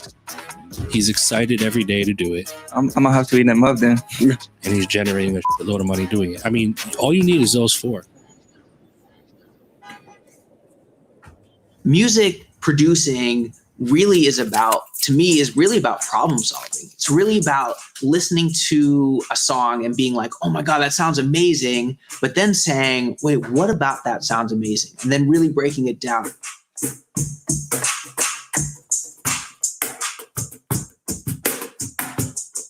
My name is Gabe. I am the founder of Legion Beats, and basically what we do is make music for artists. Going and then throw some drums on there.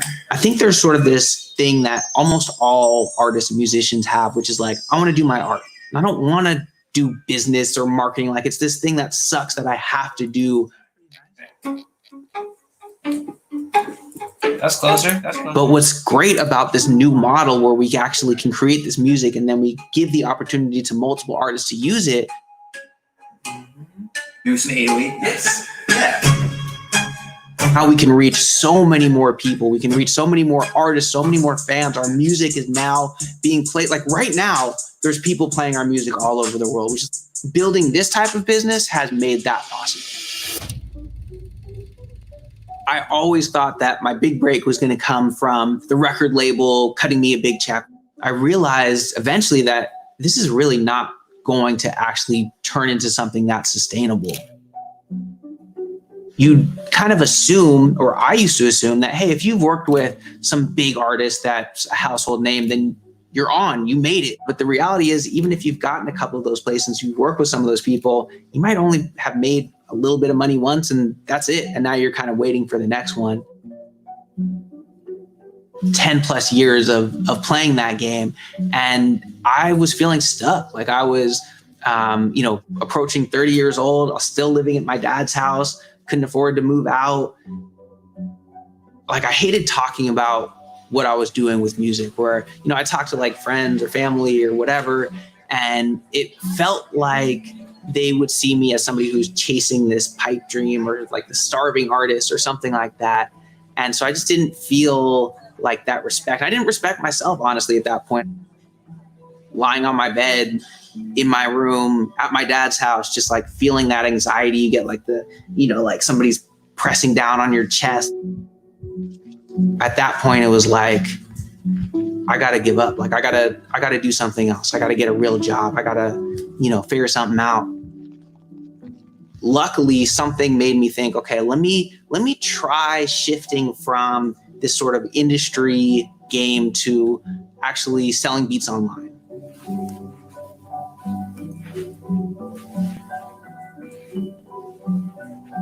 And it was something I had never done before, and certainly wasn't the first person to do it. I mean, people have been doing this for a long time. There's literally hundreds of thousands of producers doing it, but it just hadn't been something I'd tried yet. And so I was like, all right, this is sort of like my last ditch effort before it's time to call it quits. And kind of went into looking at, okay, well, what are other producers who are selling beats online doing? And what it was mostly trying to grow a following on Instagram or YouTube, and then direct all of those potential customers to sort of a traditional website or beat store. And so I tried that.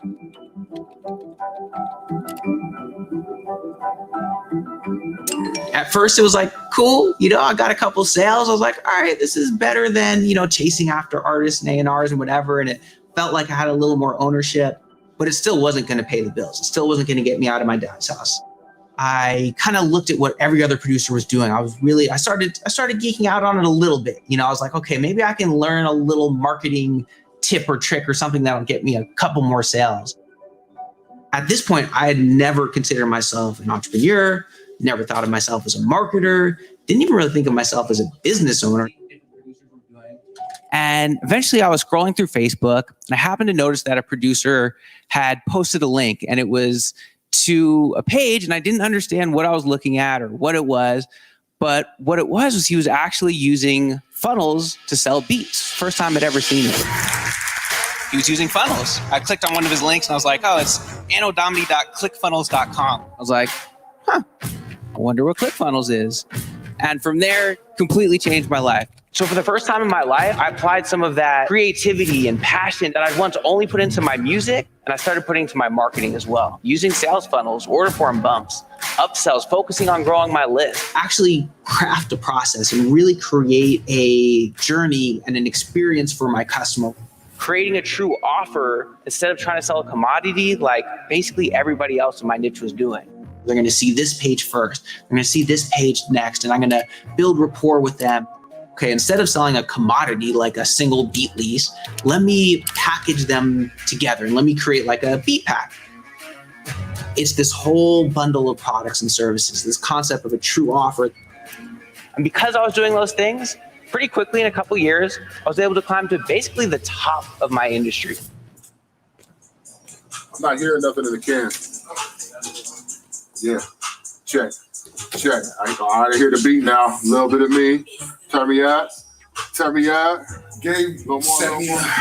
He was talking about he got some beats for me, so I'm gonna come through and bless him with a little bit of what I do. Watch how I do it, I'm changing the game.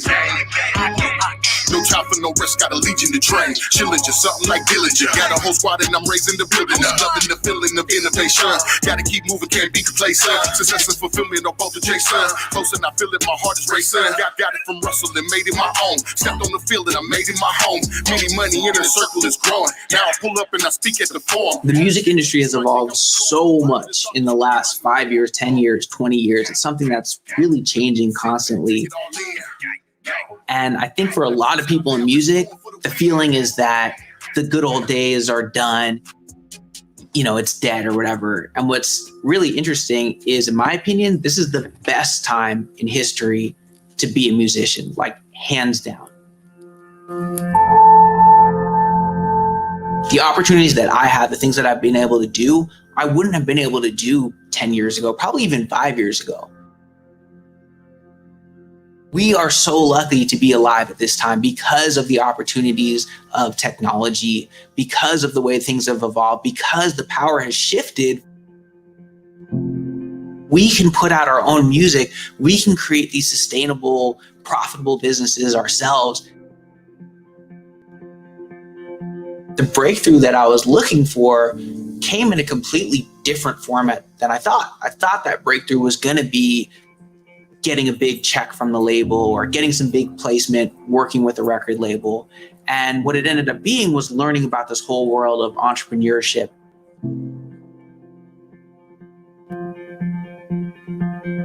You know, we've been able to build this studio. We've got a business that not only am I making a great living from, but we've got a whole team of people actually all over the world that are making a living doing this.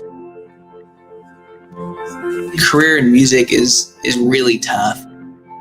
It's something that's certainly not guaranteed. I mean, it's just like starting a business where it's something that a lot of people try to do and some people have a lot of success at it and a lot of people don't.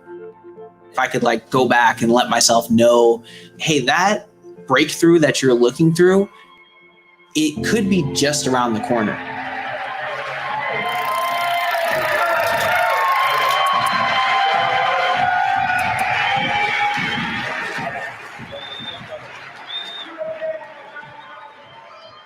Everybody wants to be part of a family. And you want that family that's going to support you and take care of you and help you.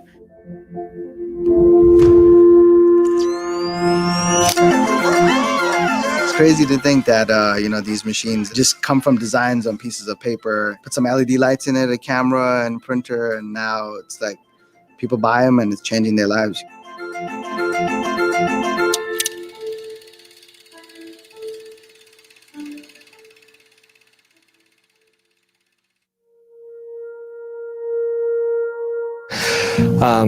I lost my dad in the first year of 2018.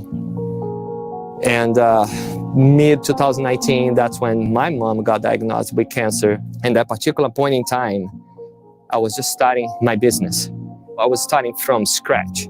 Like, I had no direction. 25 years living in the United States, trying to find my voice, trying to find a place where I can build a business, I can feel passionate, I can feel happy about myself. And Brunson and ClickFunnels brought that to me.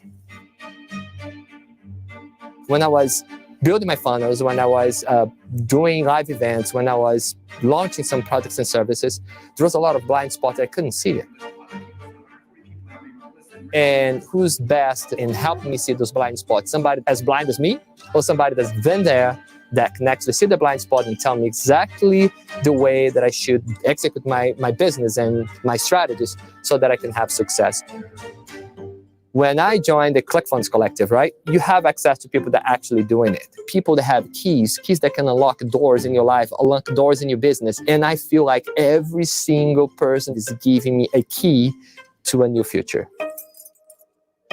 I got to learn. I got to be more aware of the blind spots. I became more resourceful because now I have access to the coaches that have been there that can actually see the blind spots, and they will have the answers for me, and that will speed up the process. And time is money. Just the fact of the growth that I got in the past 2 years. Hey, two Common Club hours in 2 years. Like how much we're paying for this type of consulting program. So it's priceless. The growth that you have in the program, it's just absolutely priceless. I don't know what would be of me if I wasn't in this community to still be the leader that I need to be to go through the entire process for 2 years.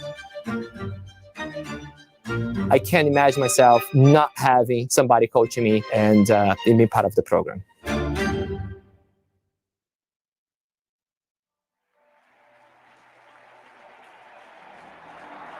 My first dream was to be a Major League Baseball player. I got to play from age 5 to age 26. And one day I woke up and the people who were paying me to play the game that I loved decided that I was fired. What typically happens in an athlete's trajectory after sports, they either go on to a new thing and take off to a new level, or they crash and burn. An athlete needs a vision and a team. And I would argue that an entrepreneur does too.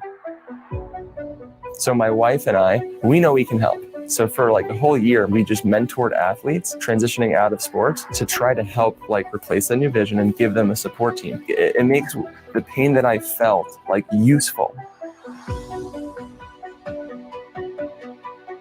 But that's the moment in time that it all changed. I needed to know where I was going, and I needed a team of people around me who also wanted to go there and had also put in the work. Like, while I know I can do this, there's a lot of the in-between of where I am, where I want to go, that I will rely on the coaches and the community to help with that plan. When you find somebody of that caliber, that you know the truth of the matter is they are the best at what they do, you stick with them. For me, what's most exciting about the collective is really knowing that like I get to pour my heart into this and have the team around me to make it happen. Through that like process of trying to redefine myself and figure out who I was, you cannot get there without the right coaching and without the right people around you. There's no way. It takes a village, right? It's not a one-person show at all.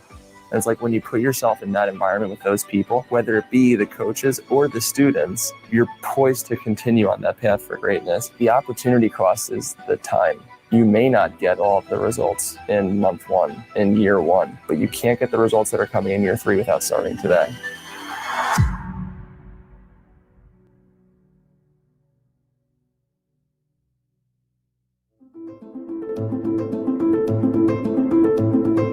I have a printing business, and we went through a storm, and it was Myron Golden who said, what happens to you happens for you. Something was happening to my business, and I was not liking it, but it was happening for me.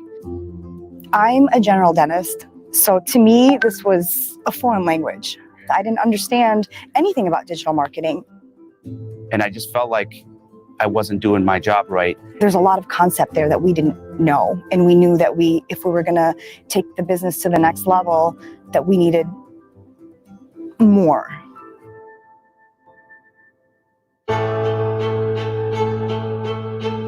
My group is awesome. They are my support system. Whenever I have problems, they are there for me. Whenever they have problems, I'm there for them. The thing that I like a lot is the community. You get in the private Facebook group, you have a question, immediately people are starting to get in there and help you out to the best of their ability without an agenda.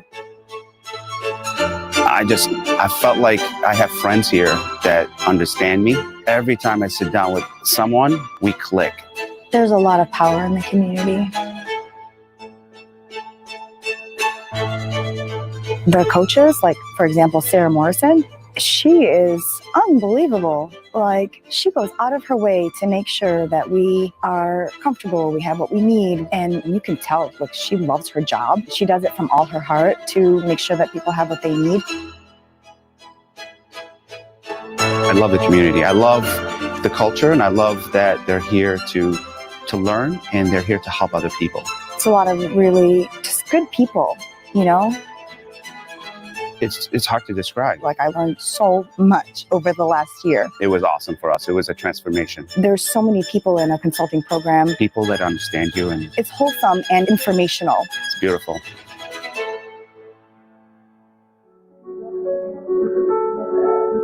I used to be a dental hygienist. So when I was in my 9 to 5, making 6 figures in a year would be incredible. And at that time, that was the ceiling though. Like, I didn't think I could get past that. And the year that I found ClickFunnels, I got past that. Before being introduced to ClickFunnels or Funnel Hacking Live, I was in Facebook groups. I had taken these little mini courses here and there. I had tons of books, but even that, it wasn't enough for me to feel like, what are the step-by-steps, the strategies, the tactics? How do I get from A to B to C to Z? Like, I didn't understand what I needed to do. I had friends that were using ClickFunnels, and I just kept being like, who is this guy, Russell? Why are my friends so crazy about ClickFunnels? So I was like, hey, I'll check it out. And when I got here, it was like, this is a whole new world. I was able to see all these people who were just like me, who started, whether they were in their 9 to 5 or had this amazing rags to riches story. And it did start to plant the seed, because I started to visualize, well, how can I do this, and who can I learn from? Who can I learn from? The people who are doing it. As an entrepreneur, I feel like we all have this shiny object syndrome and ideas, and we see what other people are doing, and we're like, oh, can I take a little piece of that? Can I take a little piece of this? You're so immersed in it, you think this is exactly what's going to work. But sometimes when you put that out to the public and to the market, it doesn't exactly work like that. I've put out offers and they've flopped. And I've tried to tweak it and it flopped again. But having that one person that can go, hey, here's what I'm seeing, small tweak, and then it soars from there. And it's such an amazing community, because we're all about giving value. #overdeliver. So having the mentorship, the coaching, the people to say, hey, here's what I'm seeing from the outside in, and being able to implement that changes everything. I sat in that seat, I looked up at that stage and said, I'm going to be on that stage next year. And whether that was to get my 2 Comma Club award or speak, both of those were the dream. Both of those things happened because of the mentorship, the courses, the coaching, the opportunities, the things that this whole community puts together. And honestly, it's a software company, but with this community and with these mentors and coaches and people, I do feel like I can do anything.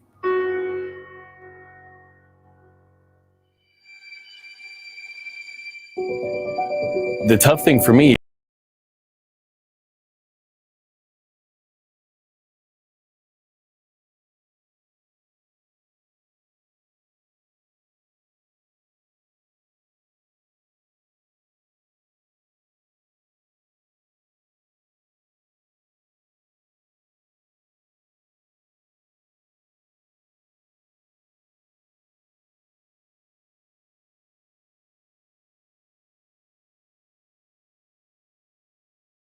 group getting into targeted coaching that was there not only to teach me but to support me made all the difference.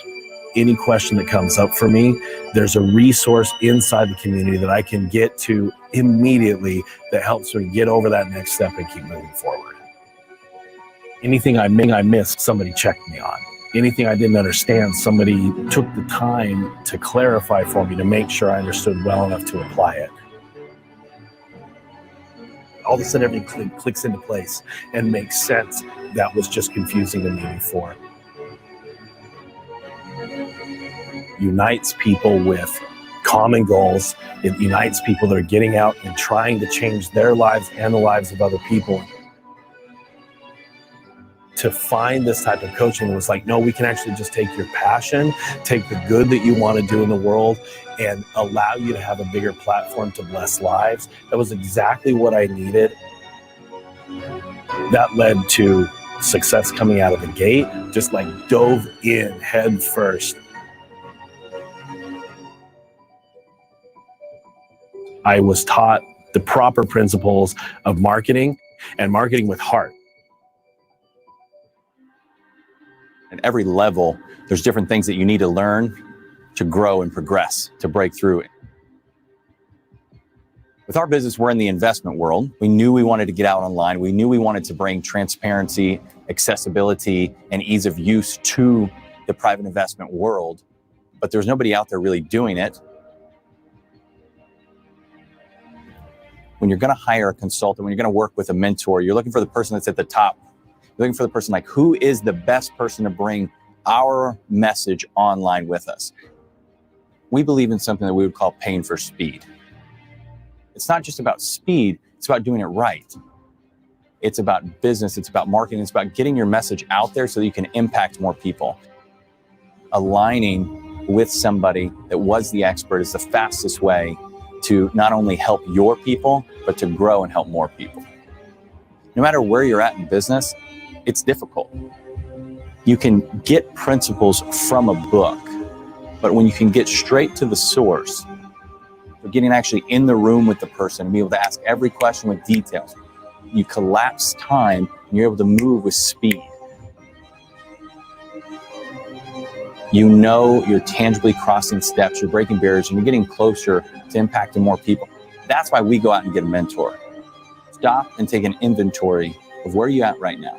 If you're not already where you want to be, it's because you don't currently have what you need to get there. The growth is in the gap, and when you find the right thing to bridge the gap, you're headed to where you need to go.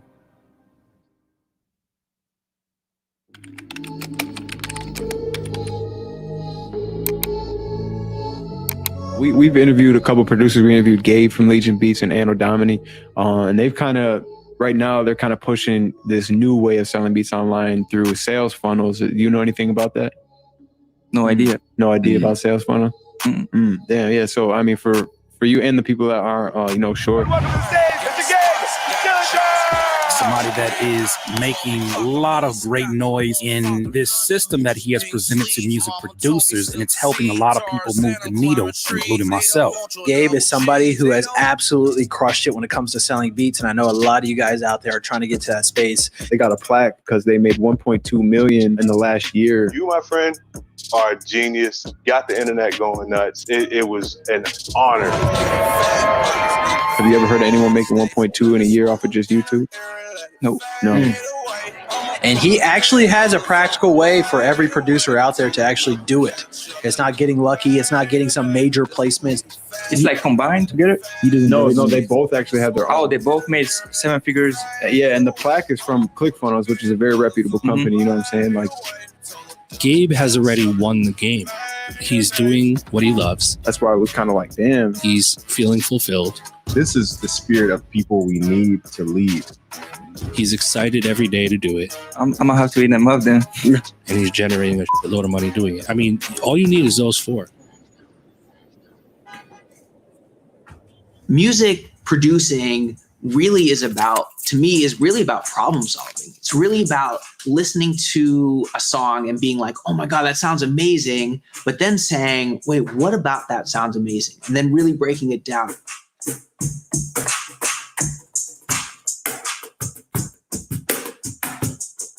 My name is Gabe. I am the founder of Legion Beats, and basically what we do is make music for artists. Going and then throw some drums on there. I think there's sort of this thing that almost all artists and musicians have, which is like, I want to do my art. I don't want to do business or marketing. Like, it's this thing that sucks that I have to do. That's closer. But what's great about this new model where we actually can create this music and then we give the opportunity to multiple artists to use it. Use some 808. Yes. Yeah. How we can reach so many more people. We can reach so many more artists, so many more fans. Our music is now being played. Like right now, there's people playing our music all over the world, which is building this type of business has made that possible.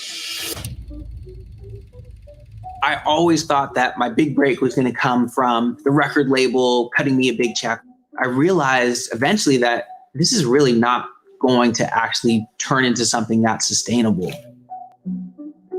You kind of assume, or I used to assume, that, hey, if you've worked with some big artist that's a household name, then you're on, you made it. But the reality is, even if you've gotten a couple of those places, you've worked with some of those people, you might only have made a little bit of money once and that's it. And now you're kind of waiting for the next one.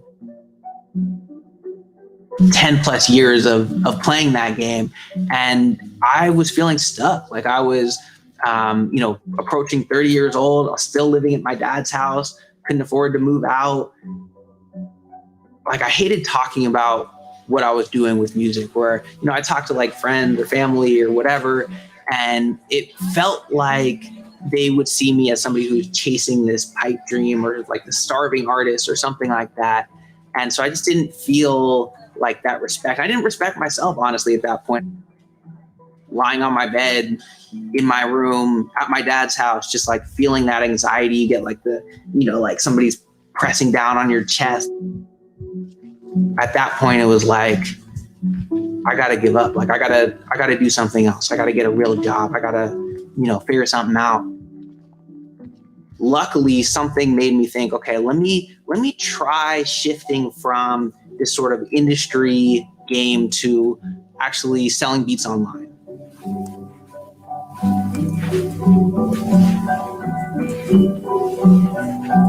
And it was something I'd never done before, and certainly wasn't the first person to do it. I mean, people have been doing this for a long time. There's literally hundreds of thousands of producers doing it, but it just hadn't been something I'd tried yet. And so I was like, all right, this is sort of like my last ditch effort before it's time to call it quits.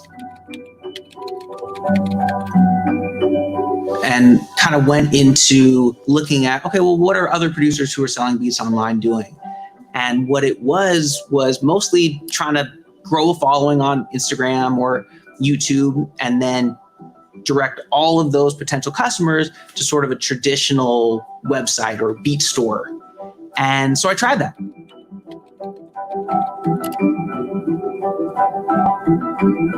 At first it was like, cool, I got a couple sales. I was like, all right, this is better than, chasing after artists and A&Rs and whatever. And it felt like I had a little more ownership, but it still wasn't going to pay the bills. It still wasn't going to get me out of my dad's house.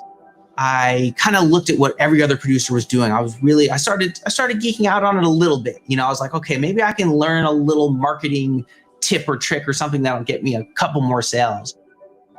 At this point, I had never considered myself an entrepreneur, never thought of myself as a marketer, didn't even really think of myself as a business owner. And eventually I was scrolling through Facebook, and I happened to notice that a producer had posted a link, and it was to a page, and I didn't understand what I was looking at or what it was, but what it was he was actually using funnels to sell beats. First time I'd ever seen it. He was using funnels. I clicked on one of his links and I was like, oh, it's anodomini.clickfunnels.com. I was like, I wonder what ClickFunnels is. And from there, completely changed my life. So for the first time in my life, I applied some of that creativity and passion that I'd once only put into my music, and I started putting into my marketing as well. Using sales funnels, order form bumps, upsells, focusing on growing my list. Actually craft a process and really create a...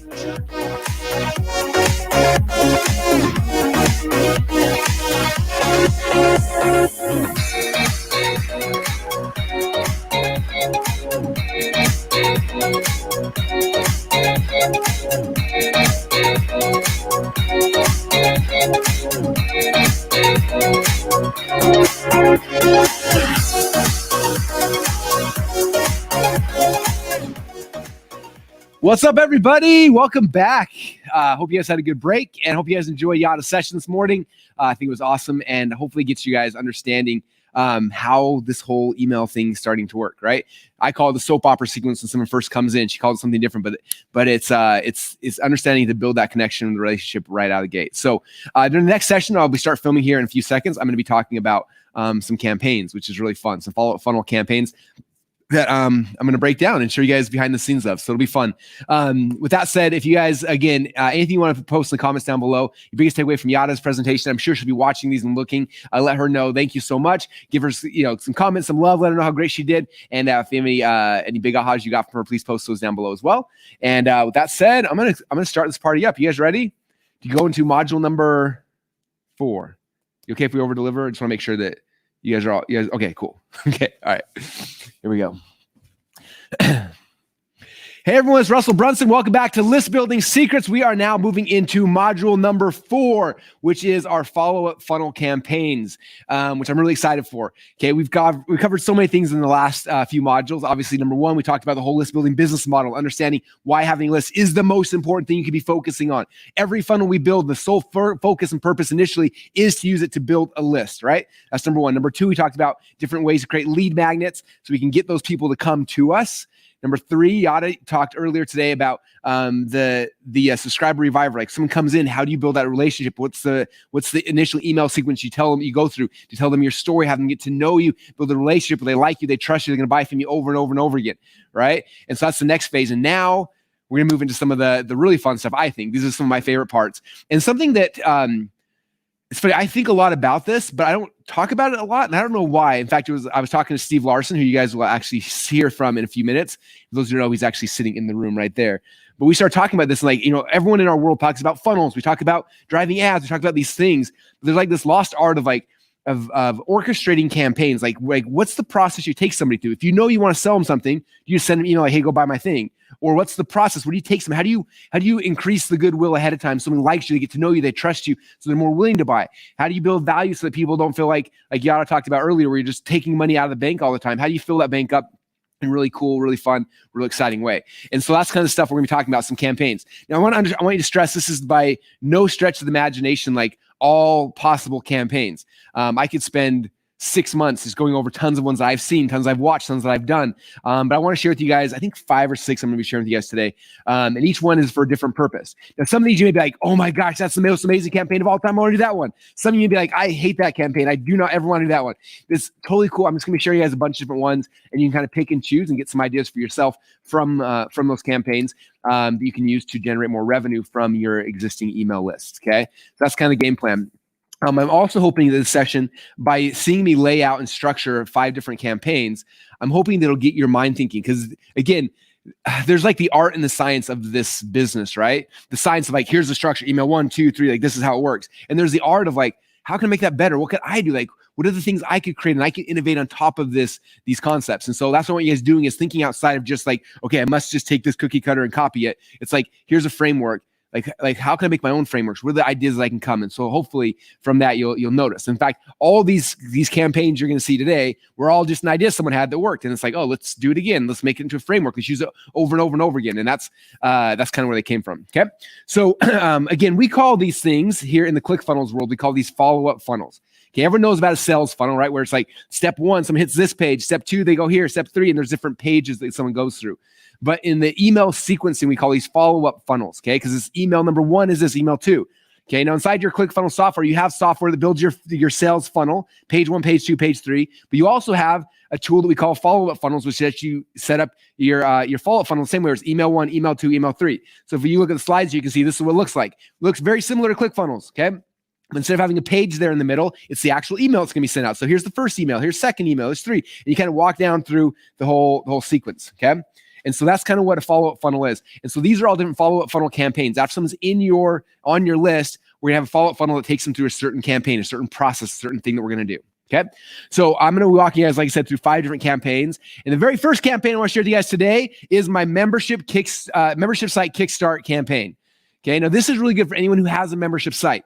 Last week on Funnel Fridays, we talked about membership sites, and you guys were going crazy. Stu McLaren's in the middle of his tribe launch. Everyone's talking about membership sites. And in the years that I've been doing membership sites now, over a decade, which is crazy, there's a lot of things I've used to try to get people to sign up for membership, get them to consume the content. But there's one campaign that has worked better than all the rest of them, and I want to share with you guys today. You guys want to hear this? All right. So here's what the campaign looks like. These are the 5 emails in this campaign, and I'm going to walk you guys through how the whole process works. Okay, so to kind of set up the stage so you understand how the membership site Kickstart campaign works. If you think about most membership sites, the pros and the cons of membership site, like you as a membership site owner, the cool thing is like, oh, I get recurring residual commission, right? I get paid every single month. Like that's the big benefit, the big draw of membership sites that people want. I sell it once, every single month, someone stays on. Okay. And then the next thing most people do is they create a membership site and they're like, okay, I'm going to put everything I got in this thing. They're putting all their courses, their products, their things. And like, I want to over deliver and give people everything. And so they put like, their heart and their soul and everything they have in this membership site. But guess what happens when a new member comes in? They get excited. They sign for your membership site. They log in and they look at everything. And they're like, oh, there's a whole bunch of stuff. What do I do? And look around, they get overwhelmed, and then they leave. Okay, that's typically what happens. That's why membership churn is so high typically, is people just they get overwhelmed and they leave really, really quickly. Okay, and so I combated this a lot with one of my old membership sites where I tried to over-deliver, gave people everything, and I tried to sell. I'm like, when you sign up, you get this and this and this, and all this stuff you get, and I'm going on for like 45 minutes, all the cool stuff they get, and people are like, that seems like a lot of stuff. I don't have that much time. And they didn't work. And so I kept trying thing after thing after thing, and then I realized that what I need to do, what my job was to do, is to go look at this whole huge membership site. And if I want to get people to go in there and start consuming it, I have to look through all this thing. And I have to find the diamond in the rough. What is the thing? What is the piece of content, the hook, the strategy, the technique, the tactic, the thing that's like this big idea that's inside this whole thing? Okay, the first time I actually did this wasn't for membership site. It was for an upsell we had. It was a product we were selling, and the upsell was this 3-day live event, the recordings of it. So it was like 50 hours of video recordings. And I remember selling the upsell. I was like, all right, when you sign up, you're going to get 50 hours of video recording. You're going to learn this and all this stuff you're going to learn. And our upsell take rate was like less than 1%. I was like so confused. I'm like, why are people not buying this? I'm giving them everything, right? I think a lot of times as creators, we have this false misconception by giving people everything. That's what's going to get them to sign up. And it's actually the opposite. So I remember we split test a whole bunch of variations on that upsell. And the thing that ended up working, we got that thing going from less than 1% conversion to like a 10+% conversion on a $497 offer, was I went through all of the 3 days of the live event. I was like, of all this stuff, what's the best thing that we taught in there? And the best thing I taught was this concept called the stack. And most of you guys at this point, if you've been following me, you know what the stack is. I'm not going to go deep into that. But it was this one concept called the stack. And so I changed the upsell video to say, look, I did a 3-day live event all about webinars and how to sell from stage. It was really, really good. But there's one thing that I taught that by far was the best. It's this thing called the stack. This is how it works. And here's the result I got. And I talked about how amazing this thing was. It was a 30-minute presentation inside of 3 days of live event. And I just talked about that. And then the way I pitched it was like, look, if you want to get the stack, the only way to get it is inside this course right now. And yeah, you're gonna get all 3 days, but like this is the key. This is the missing piece. This is the diamond in the rough that you have to be successful. And guess what? You went from less than 1% conversion to 10. Now, I didn't talk about everything. I just talked about the one thing, the diamond in the rough. Okay, so for this membership site kickstart to work, the first thing you got to figure out is what is the diamond in the rough of all the content, everything that's happening in your membership site. What is that thing? Okay, so then the first email you send out to your list is talking about the diamond in the rough, talking about this thing you discovered. Okay, now I'm not going to tell them everything about it. I'm just enough where they're like getting intrigued and excited, and like I want to know what this thing is. Okay, so a good example of this, let's say. I kind of did this actually 2 years ago when we first launched mastermind.com with Dean Graziosi and Tony Robbins. There's all this stuff. And I was like, for me, I was like, the reason why I loved the whole concept was because of the book Think and Grow Rich. So I actually bought an original version of the book Think and Grow Rich off eBay. And I told him, I was like, this is the book, but chapter on page 22, it tells the secret. And it was like talking about the concept of mastermind. But I showed him the old book. And so I talked about the diamond in the rough. I didn't tell him what it was. I just told him, like, I got this book. So when the original Think and Grow Rich book from 19 whenever, I got on eBay, it cost me $200. And on page 36 in this book, like the secret, I found the diamond in the rough, the thing you got to understand, this piece I want to share with you. And I told them the story behind it, right? How I learned it, how I earned it, the exciting thing. Okay. That's all email number one is about how you discovered this thing. I'm not going deep into it. I'm not telling them like, here's what it is. I'm not showing them the diamond. You notice that that's day number 2 is I'm going to show you the diamond. Now I'm just talking about how I discovered this diamond. Okay. Does that make sense?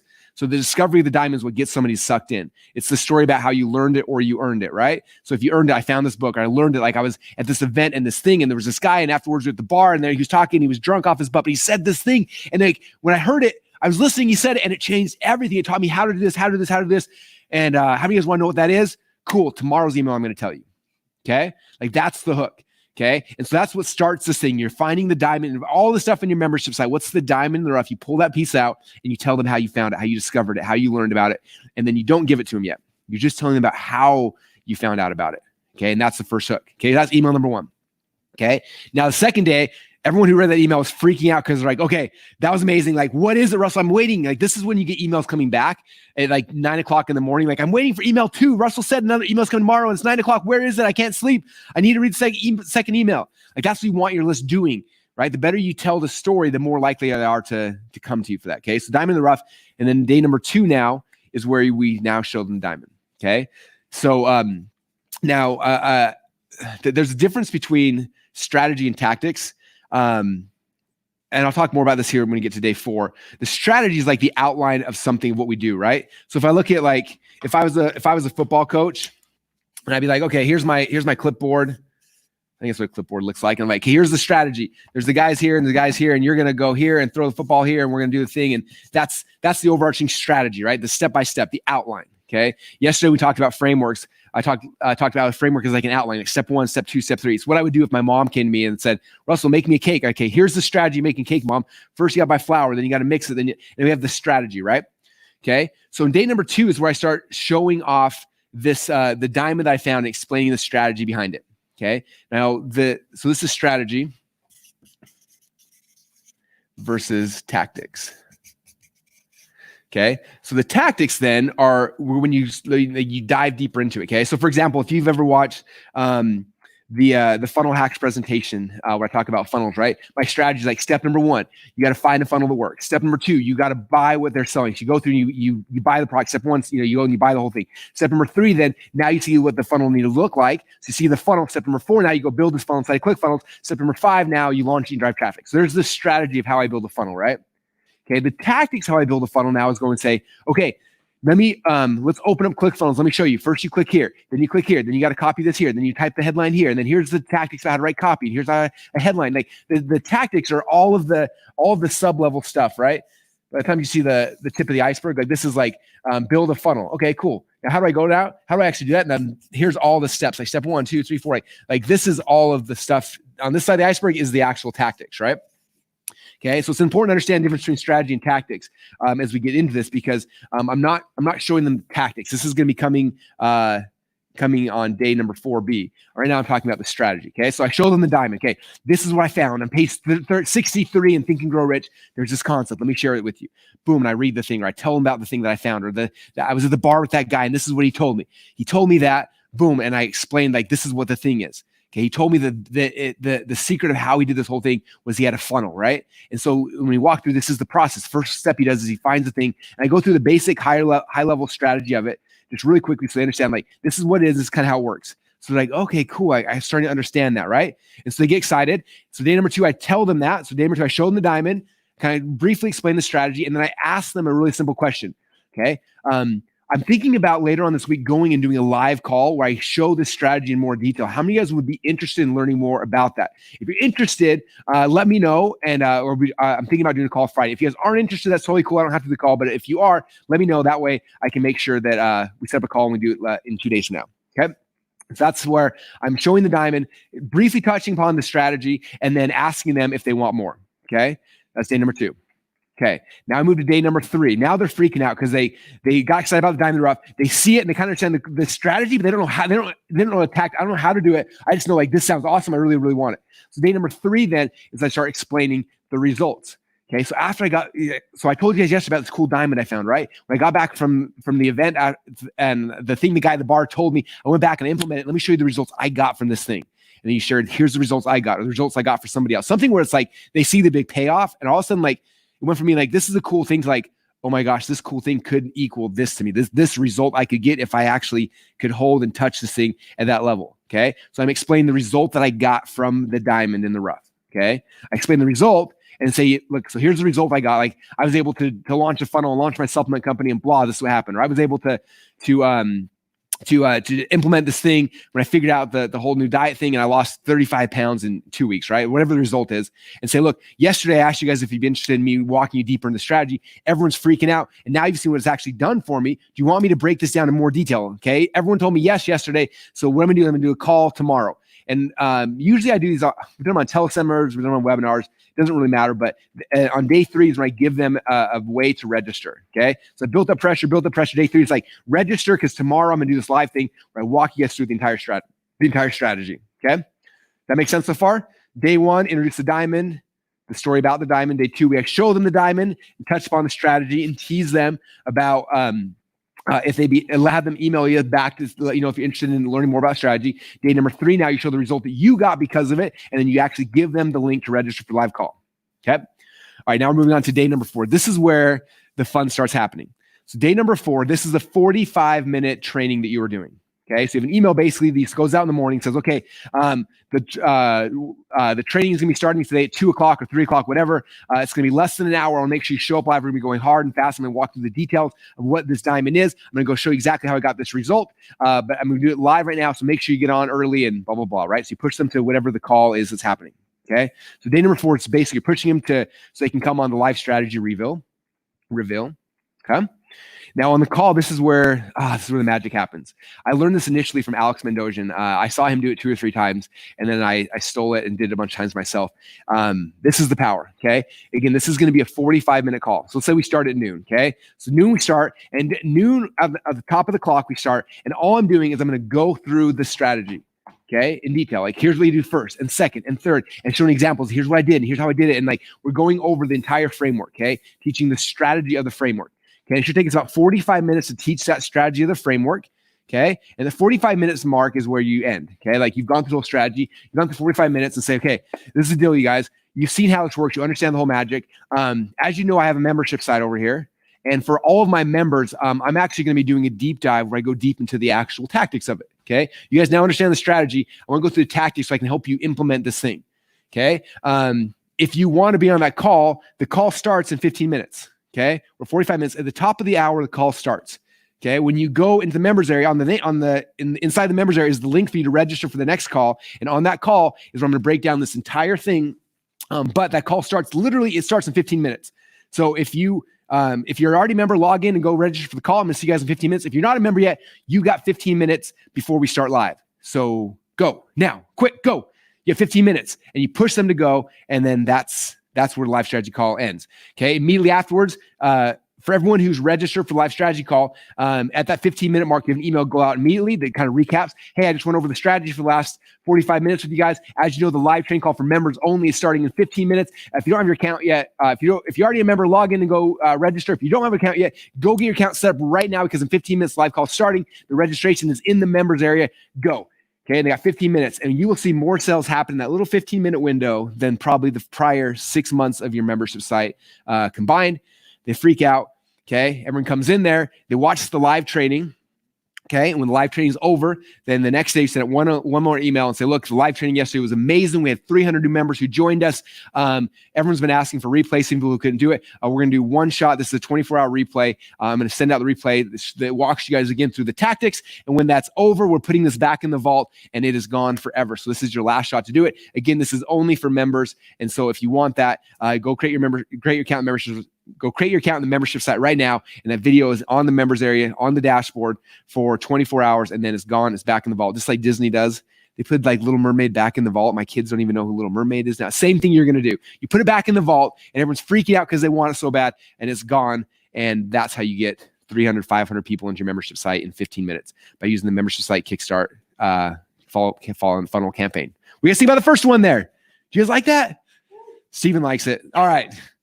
If you like that one, post down comments down below. This is one we've used multiple times to take membership sites and to blow them up very, very quickly in a very short period of time. And it's powerful, right? Now they're in the membership site, they actually in there, they're consuming, they got the diamond, they've seen the training, and now they're in there, they're seeing all the other stuff. They're more likely to stick now because they've actually started, like, so when you go in the library, the first time you walk in, it's like, there's a million books. You're like, I don't know what to do. Okay. But then when the librarian takes you over to the section, like, what are you interested in? Oh, cool. You like health and fitness? Here's the health and fitness section. You walk over and like, here's the books of health and fitness. And all of a sudden you're like, oh my gosh, look at all this stuff. And also now you're connected into the library. And you keep coming back because you know where your stuff is, the stuff you're looking for, right? Same thing happens here is it gets somebody into the site, gives them a chance to try it out, gives them the ability to train with you and learn with you. And now they see where all the other stuff is in there. And now they're more likely to stick because they understand like how it actually implements and applies to them. Okay. One of the hardest things with any kind of membership site is not having urgency and scarcity. People think like, if I sign up right now, it's $40 a month every single month for forever. Or maybe I'll just wait till next month or next month. And like mañana, tomorrow I'll sign up. This forces them to make the choice today, get started right now. And that's how the membership site Kickstart works. Okay. That was campaign number 1. You guys ready for the next campaign?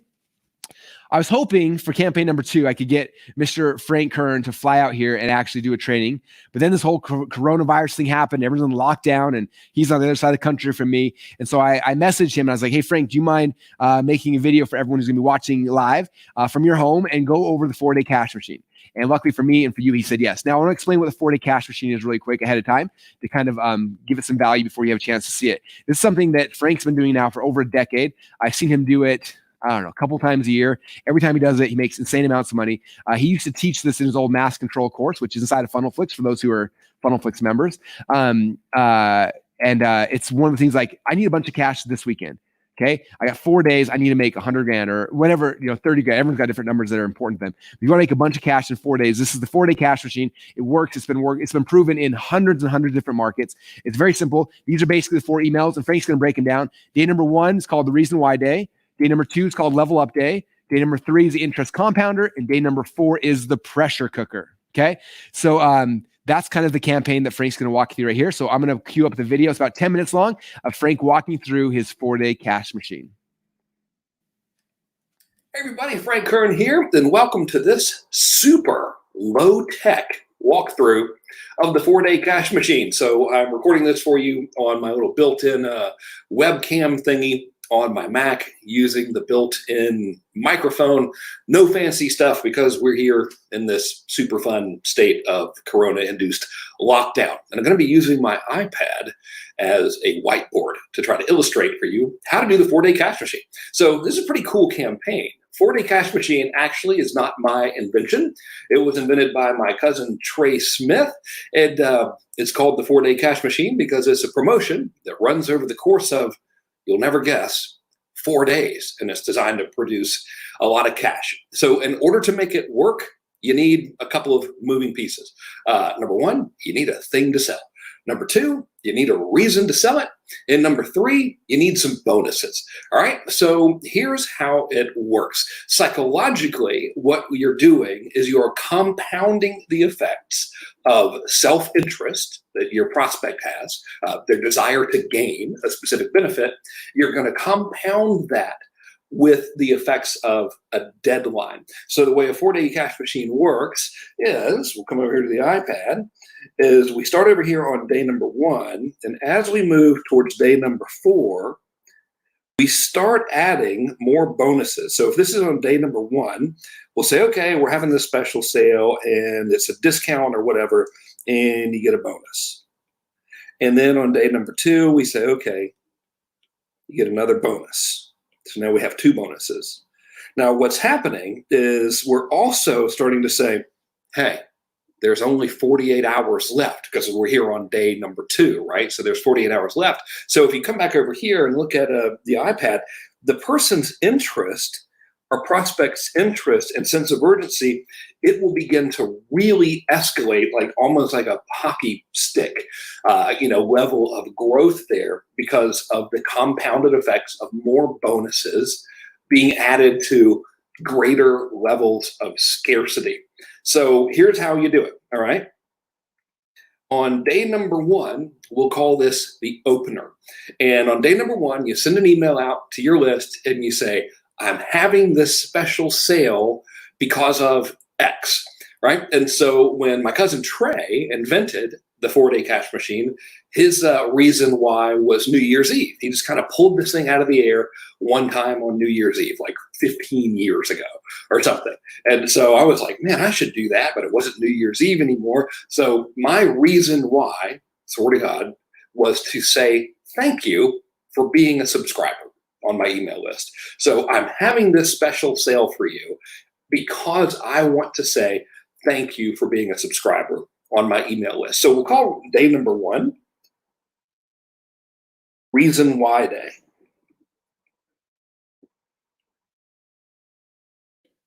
And on day number 1, what you want to do is you want to announce the offer. And the offer is always like a discount. Usually, like I would always suggest some sort of price incentive or payment plans or whatever. And you announce the scarcity. All right. So, hey, as a means of saying thank you for being my subscriber, I'm holding a special sale over the next 4 days, or you can get my super duper thingy 2000 for 50% off. Go here and get it. Right. And so that's day number 1. So you announce the offer and you announce the reason why. And in this case, the reason is literally thank you for being a subscriber. Okay. So day number 2, we'll call that one the level up day.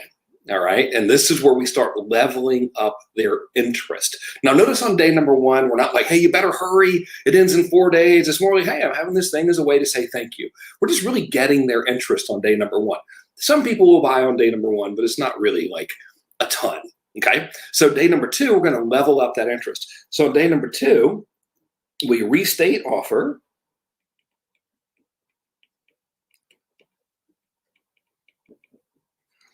And now we're going to add a bonus, all right? And so now we add bonus.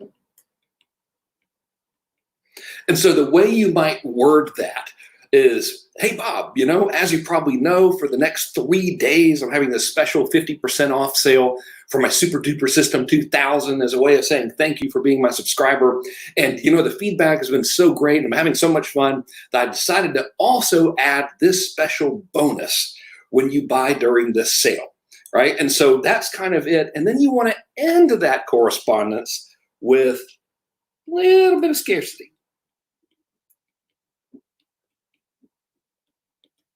All right? There's no need to go overboard on the scarcity. Like, hey, you better order right now because, dude, they got 3 days. You just said we have 3 days left, right? So no one's really going to be feeling the pressure over 3 days. But now we've leveled up their interest by going, not only am I getting a discount, but I'm also getting this bonus. This is pretty cool. Now, most people are going to procrastinate, and that's okay. So what you want to do is A, change your email copy, and B, add the additional bonus to your sales letter. All right. And so that could be a banner at the top. It could be, you know, in the body copy, doesn't matter. So now we're on to day number 3. All right. And day number 3 is where we start to get a little scarcity. All right. And so this one is really going to be, I would call it the interest compounder day. So we want to really start compounding their level of interest. And we do it like this. We start out by adding another bonus. All right. So day number 3, we add another bonus.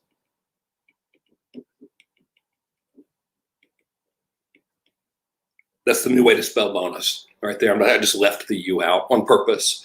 I can never spell on camera. I don't know why that is, right? So we're going to add a second bonus, all right? We're also going to restate the offer.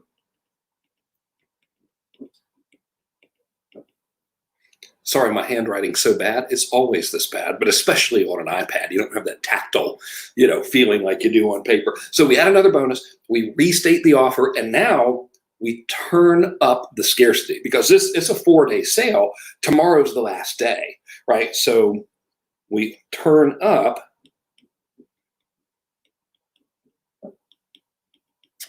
there we go. Turn up the scarcity. So it might say something like this. Your subject line might be surprise, but then parentheses, but very limited.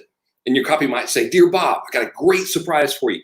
As you know, for the next 24 hours, you can get 50% off of my Super Duper System 2000 as my way of saying thank you for being my subscriber. And yesterday I made a surprise announcement that I'm also giving away this bonus. Well, guess what? I've decided to add a second bonus to it, right? And so now you've really escalated their self-interest, and we're starting to compound that because you have discount, bonus number 1, and bonus number 2. And now we want to turn up the scarcity, which is, however, notice, very important, this ends tomorrow at insert time here. All right. So that is your day 3 structure of what you want to say. And for your copy, you just add the, you know, descriptor of the bonus in your email copy, and you add the description of the bonus on your web page. Okay. So now what do you do? Day number 4, the last day. Now, here's what I suggest you do with emails. And I'm of course suggesting this for all of these emails here. I'm under the assumption you have everybody's permission to send them emails. Kind of obvious, but you know, I'm stating that everything, I'm assuming that it's cool that you email these people. So on days 1 through 3, I want you to email them twice a day. The copy can be identical, change the subject line, maybe switch it up a little bit, doesn't matter. The reason we're emailing them twice a day is because people's inboxes are flooded. They're not like consuming email like they used to, you know, I mean, you know this, so it's nothing new. Now on day number 4, remember, this is the last day. So this is usually when it expires at midnight, right? So on day number 4, what we want to do, if I can get my iPad to cooperate here, on day number 4, I'm going to call this one the pressure cooker, all right? It sounds so nefarious. So this is pressure cooker day. So here's what you do. Number one, lead with scarcity. All right. This thing expires at midnight. Number two, announce third bonus. Now, could you understand how all of this stuff is starting to compound their desire to buy? We've got, it's ending at midnight, and now, oh my God, there's a third bonus plus the discount. This is crazy. This is the day when you see your sales spike, right? So you announce the third bonus. Number three, what's going on, iPad? All right, hang on. I'm iPad challenged. Oh, I had it set to eraser. I'm a genius. All right. Come on. There we go. Number three, restate other bonuses.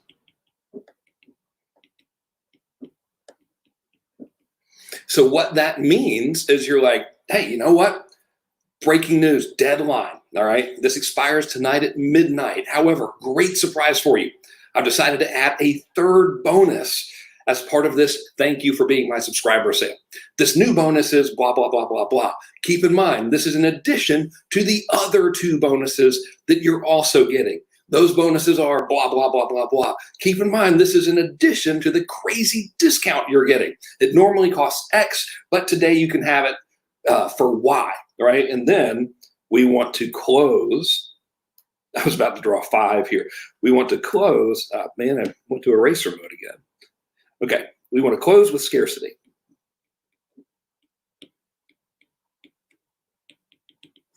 And so you would say, but remember, this expires at midnight. If you by the time the timer on this email or the timer on this web page or whatever hits 0, this offer is no longer any good and you can't get it. Now, here's the thing about this particular day. This is day 4. I want you to send 6 emails. All right. And I know you're probably like, dude, you got to be out of your mind. And you know what? I am completely out of my mind. No one should be paying attention to me. But since you're already here, let me tell you why I tell you this. So first of all, really good chance they hadn't read any of the first 4 days worth of emails because they're like us. They're like anybody. They're super busy. And there's a really good chance that if they did read those emails, they're doing it standing in line at the bank or Starbucks or wherever, not really paying attention, just like every single other person in the world, right? So you want to mail them 6 times on the last day because it takes that much communication to actually get attention. So the way I do this, okay, is I send email number 1. See if I can get this thing to cooperate. Okay. Email number 1, sorry, at 7 a.m. Email number 2, 10 a.m. Email number 3, 1 p.m. Email, and this is assuming it's expiring at midnight, right? Email number 4, come on, keep switching to, must be like a thing I'm doing to the pencil here. Email number 4 is 6 p.m. All right, email number 5 is 11. I don't know why I drew a line there at 11. Sorry about that. I'm telling you, Frank plus camera plus writing, not a good equation. Email number 5 here is 11 p.m. And email number 6, if you can do it, 11:30 p.m. If you can't, like, so some CRMs, you can't do it except for 1 email per hour, then switch email number 5 until to do it 10 a.m. and the final email to be at 6. All right. And so I like to use subject lines like deadline, very important, last chance, final notice, access revoked, things like that, to really, really hammer in on that scarcity. And usually what's going to happen is the majority of your sales are going to come from these last 3 emails. So if you look at, if you were to measure how much revenue each email produces during this campaign, generally speaking, the last 3 on the last day are going to be the ones that do you the most good. So that's the 4-day cash machine in a nutshell. Nothing but a deadline plus a new bonus every day, and you'll be good to go. And if you need a reason why to have it, strangely enough, thank you for being my subscriber seems to work pretty good for me every single time. All right, thanks so much for watching. Take it easy. All right. Thank you, Frank Kern, for the 4-day cash machine. That is another amazing follow-up funnel sequence. So what do you guys think so far? There's 2. I'm curious which one you guys like better. I just can not like one better. They're all used for different circumstances, different things, right? The membership ones I use if I want to fill a membership site. This one we use if you want to make some cash really, really quickly. And so again, this is Frank's 4-day cash machine. We'll walk through the emails again. We got the reason why email day. Number 2 is the level up day. Number 3 is the interest compounder day. And number 4 is the pressure cooker. All right. So the next sequence I'm going to show you guys is actually brought to you by Julie Stoyan, which is really exciting. Now, Julie started teaching this. She was one of our main coaches in our high-end 2 Comma Club coaching program for a couple of years. And she was helping a whole bunch of students who were like creating a new product, trying to build a list, all these things. And a lot of times they couldn't figure out like how to actually make money. They had a list coming in, they had a product, but they couldn't like connect the things. And so she kind of put together this thing that she calls the pressure launch. And it's really, really cool. It goes through, it's like a 2-week campaign. So week number 1, this is what it kind of looks like. Day number 1 is the email called The One Thing. Day 2 is the oh my gosh. Day 3 is hold me accountable. Day 4 is the early bird. And day number 5 is the last chance for early bird. That gets all the pre-launch stuff. And then the second part of the pressure cooker launch is the actual launch emails. So you have the early bird launch, the official launch, the why, the facts and figures, the closing cart, and the last call. So obviously you want more detail than that. So I asked Julie if she'd be willing to make a video. So she made a presentation from her home yesterday to share with you guys to walk you through her pressure launch campaign. So that said, let's cue the video from Miss Julie Stoyan. Hey everyone, this is Julie, and I'm going to take you through the pressure launch sequence that I teach my students and my clients to do whenever they're getting ready to build pressure to launch something. And so I'm going to just take you through my slides. This is a little excerpt from something that I teach in Launch Gorgeous. I also I taught it in 2CCX. And one of the big mistakes I see people make all the time when they have their funnel ready to go or they have an offer, they don't know how to build pressure. And if you've ever had like a pressure cooker or an Instapot, you know that like it cooks food faster, but what it has to do first is just build all this pressure inside. And if you open the top or you know, like there's a leak in the Instapot or whatever, the pressure doesn't build. And so people will just throw their funnels up. They'll, you know, throw them out on social media. They won't really think much about it. And then it doesn't get the response they want. And they're like, oh, my offer sucks. The, you know, funnels are a scam. And that's not it at all. It's just that you didn't build pressure. Everybody needs pressure. And this is the best way to really test any of your offers. Even, heck, even a free offer, you could build a little bit of pressure for. So let me share my screen here for 1 second, and I will show you what we've got here. So basically the whole point of a pressure is that it's a story. Every launch tells a story of some kind, and you want to give people a reason for why you're sending them the message. Because, and when I say a message, it could be an email, it could be a social media post, it could be an Instagram story. It needs to be like, oh, that's why they're messaging me, not just like sell, sell, sell, sell, but there's a logical reason. So we want to actually create like a story arc in our launches. And so the pressure launch has this very classic story that I'm just going to walk you through really fast. So just so you know, when you're opening a cart, so let's say, for example, you have your cart opening this week, you would actually be building pressure for about 2 weeks prior. And you can see here, you know, this is just an excerpt from a calendar I had where, you know, I was having my students do an email or a message every other day. So by the time they get to the open cart, they've done about 6 or 7 messages, and there's a lot of pressure built. Every single time I've done this, I have had a rush of sales at the beginning, which is awesome. It's awesome for momentum. It's awesome for feedback, for social proof. And this is another reason why the pressure is so valuable. Okay, so the important thing to know about a pressure launch is if you wait to tell the story when you're launching, it's too late. You have to build pressure. You have to build anticipation, excitement. And the pre-launch message will do a couple things. It'll follow a storyline. It'll educate people. It'll crush false beliefs and agitate demand. Sounds a lot like a webinar, right? Okay. So there's a bunch of different kinds of stories you can tell in a launch, but the beta story, this is a great one for validating an offer. So I just want to take you through the messages. So The first message is the one question. Now, this is a throwback hat tip to Jeff Walker. He teaches this in his product launch formula. You ask your audience one question and you say, if there were just one thing that had to be in an offer like this or in a course like this or a program, what would that one thing be? Ask it on email, ask it on Insta stories, Facebook, wherever you are, get people responding. The next message that goes out says, oh my gosh, you guys responded. Now, even if you don't get a ton of response, think about what the response would have been if you had gotten a ton of response. And then you say, you guys, so many of you asked the same question. So I'm just going to answer it right here, right now. This message delivers value, educates, crushes false beliefs. And it shows like, hey, I care and I'm going to answer right now. This third message changes. So whereas these two are really about the question, the next one is like, all right, hold me accountable. I'm going to get this thing launched if it's the last thing I do. I put up a coming soon page. I put up a date, go to the wait list. This is my accountability marker. I'm going to get this thing launched. The message after that is going to be, hey, you know what? Some of you might not be on the wait list, and I'm going to give you a reason. Here's a reason why you want to be on the wait list. And you want to do an early bird. You want to do an early bird that the first 20 people get or the first 25 people get. That gives them a reason. Of course, they want to get on that wait list because you're going to open the cart 16 hours early just for the early bird wait list. This is the incentive to get them to take that little micro yes and opt in on that coming soon.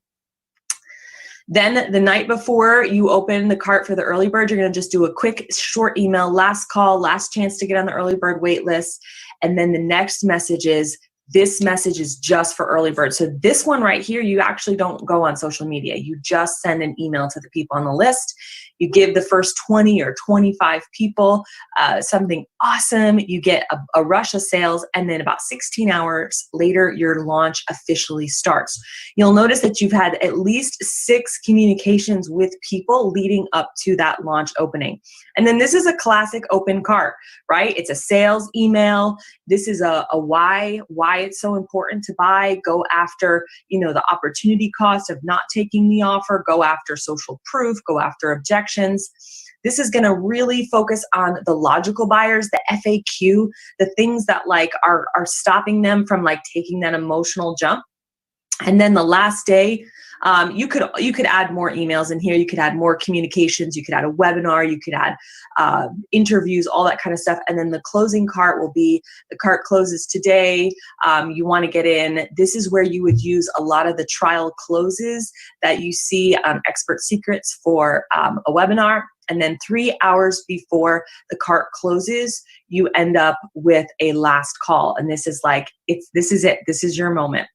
All right, I just wanted to show you just a couple examples of some emails. So this was a way old email that I did where it was the subject line was forward 2 minutes. This is the world's shortest email and shortest survey. Like I said, this is a throwback to Jeff Walker product launch. I did this a long time ago, but you guys, you could totally do this just in the email and ask a reply. I ended up getting about 250 responses on this one. And then another one, this is a coming soon page, mark your calendars. And this was a Funnel Gorgeous one. We talk about, we're going to be doing Webinar Gorgeous. And this means, get on the wait list. It's a beta launch, which means more involvement. So basically, we are going to give you an insane deal. And so you want to get on the wait list. And so this just led to a simple coming soon page, which I imagine, here, this is what it looks like.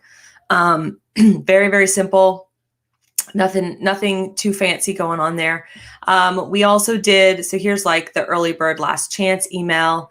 This is basically why you want to get on the wait list, and here are the benefits for getting in 16 hours ahead of the public. And so we told them, that you will get a laptop sticker, there will be a fast action bonus masterclass, and we're going to do a 30-day pop-up Facebook group for those who buy in the first 24 hours. So those were the incentives to get on that early bird. And so you can just see, we did a plot twist here, which was right at the end of the week. And a plot twist is an unadvertised bonus. This is something where we tell a story. We got on Zoom and we went over the most recent questions we've gotten, and we realized that a bunch of people were excited about X or Y. And so we had an idea. So this appears to be something that is unadvertised, that was sort of like a last minute, even if you've got it planned. This is going to tip some people over the edge. So we dropped an unadvertised bonus right before the cart closed. And so those are just a couple examples of some emails. We had, this is like an FAQ email for people who are logical buyers who had a bunch of questions. We found these questions on social media. So these are some examples of a pressure launch and how those emails work. And so those messages, like I said, those messages can be done in Instagram form, social media, they can be emails. Obviously, it's really important to have, an email list, because whatever you're sending out via email, you can accentuate on social media. So I hope that helps. I hope that gives you like an awesome storyline, and it is a great way to validate a brand new offer. All right, there's the pressure launch from Julie. I hope you guys love that as well. Now, my biggest thing I'm hoping from you guys as you're watching these is I want you to start looking at the emails you're getting from people like me or Frank or Steven or Julie or everyone a little bit differently. Okay, I've been talking about this concept of funnel hacking for the last 5 or 6 years, which is like when you buy someone's stuff, slow down and look like what's message one, like what's page number 1 doing, page number 2, and what's the upsell, what's the downsell, and then we'll talk about the funnels. But most people don't funnel hack like the email sequences. Like, what are they doing? Why are they doing it? Okay, I literally have folders in my computer on my hard drives of like, oh my gosh, I saw so-and-so just promote this product. Like, here's all the email sequences, what they did. Like, I'm funnel hacking the email sequences as well, because every email sequence you can look at and how do you replicate that for your business, for your industry as well. Okay, so you see behind the scenes now of 3 different email sequences. I got 2 more to share with you guys today, but hopefully, like I said, I see people all the time in the Facebook groups or things that'll send messages like, oh, I'm tired of Russell sending so many emails, or I'm tired of this marketer sending out blah, blah, blah emails or whatever. And they get annoyed by the thing. And I'm always just like, it blows my mind. Or I see people like, oh, I unsubscribed from 300 people's list today. And they're all like proud of that. Like it's a badge of honor. To this day, I've been doing this now for 18 years. I've been in this business. To this day, I've yet to unsubscribe from anyone's list ever. I don't. Why would you do that? Like, they're literally writing their marketing campaigns and sending them to you. I have folders for every single person's email or every single person whose list I'm on. And when the emails come in, they get segmented into different spots so I can see them, so I can look at them. When I write an email and send it out to my list, guess what I do? I go back and I find the folders. I look at like, what did they send? How did they send? I'm looking at all these different swipe files of ideas, different ways to do it. Okay, some of you guys watched Frank Kearns. He said he sent 6 emails out on the last day. And some of you guys like 6 emails, I'd be unsubscribed after the 3rd. It's like, then you missed it. Like, you'll pay him $2,000 for a training course. You'll pay $10,000 to go study with him. But man, he sends out the exact same 6 email template that made him $100,000 or $1 million or whatever. And you get upset because you got too many emails. Like, you're missing it. You're missing the point. Watch what we're doing. Watch what's happening. Start looking at all these things. Okay. You guys have this rare opportunity now that you're understanding marketing. You're seeing things from a different perspective. You're actually seeing behind the scenes what the greatest marketers who've ever walked on this planet are doing. And you can watch them and learn from them and figure it out. Okay. Literally, like I told you before, I click on every single ad on Facebook. I do that and I join everyone's list. I buy everyone's products because I want to get all the emails. I want my inbox flooded with so many marketing messages that my mind can't stop thinking about what the next hook could be. Okay. I don't have to like go reinvent the wheel. I scroll through my email, look at all this stuff. I'm like, oh man, that subject line caught me. That was good. Like, what did they do? Why did they do it? Why did I stop on that one? How they structured the phrases. Like, what did they do? Like, what was the reason why they did that? Okay, did you guys hear when Yada was talking earlier today? And she said the email got the highest response rate from her ever was, this can't wait till morning. Okay, how many of you guys wrote that down? I was like, that is a keeper. Like that one subject line could make me an extra $100,000 in the next 2 or 3 days. Okay, you guys will probably see an email with that subject line coming out soon. I didn't know that. She said that. I was freaking out. Most of the time, I'm guessing. I'm looking through people's emails, trying to figure out like, what are the emails they're sending? What's the sequence? Like, let me look at this thing and reverse engineer it. Okay. And so hopefully this gets you guys in the mindset of looking at those things differently, looking at the great marketers in every market you can follow, join their list, look at the things that are happening so you can see the campaigns. Okay. These campaigns are half of the battle. Okay. Again, we've spent so much time indoctrinating, educating our world at funnel hacking, looking at the actual funnels. Start looking now at the campaigns as well. Okay. All right. Next one, we're going to move to campaign number 4. Now, this one is actually from my man, Steve Larson, who's sitting right here. But I asked him if he'd make a video because I told him he's got a 10-minute limit. And he's kind of like me when he gets on stage with the microphone, he starts talking and talking. And it's hard to stop. So I made him pre-record this for you. And it turned out amazing. I watched it last night and I'm excited for you guys. So this is his Sideways audience launch campaign. I'll show you really quickly the doodles we made for it. This is part number 1 is the content webinar. Okay, and these are the 5 emails that come out. The origin story, vehicle, internal, external, pitch, offer. For those who've read Traffic or Expert Secrets, some of this may look slightly familiar. Then part 2 is what he calls taking the show on the road. And then part number 3 is the cart open and the cart close. So with that said, we're going to queue up Stephen Larson's video right now and show you guys his campaign. Hey, what's going on? It is Steve Larson. Excited to be here. When Russell asked if I wanted to come teach one of my favorite campaign strategies, I immediately knew which one I would want to come teach you guys and share with you guys. It has been, it's very obvious. There's a single strategy that has made millions of dollars for the things that I do. And it's been super fun. It's literally the same strategy every time I launch a product. And if you've seen my stuff, you're going to know what I'm talking about as I go through this, because it literally is the same. This is the same strategy that I use if it's an affiliate stuff, like when I doing stuff for Traffic Secrets for Russell, or something that's really big and expensive. It's actually the same concept. My guess is that, okay, you're watching this now. Every one of us has seen somebody else in the marketplace who's worse than you, but is making more than you. You know what I'm talking about? You know how frustrating that is, right? The reason is because of campaigns. That's one of the reasons. There's a few reasons, but one of the biggest reasons is that most people just probably don't know about you.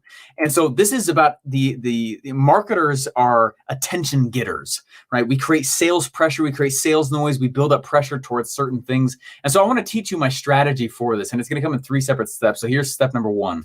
Okay, I've done this again for everything. I mean, I've done this actually to launch podcasts, which is actually what I'm going to start with here real quick. So let me share my screen, swap it up real quick.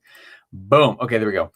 So when I was launching my first, one of my first shows, I started realizing that this very brilliant webinar script that Russell has gifted to everybody, it's not just for webinars, right? It's not for webinars. It's not for, it's about influence, right? So what I started realizing is, like, what if I started treating a show like I do a product? And so this isn't about the show itself, but I want you to know that since we're talking about lists, right? This is list building, list hacking, creating a list.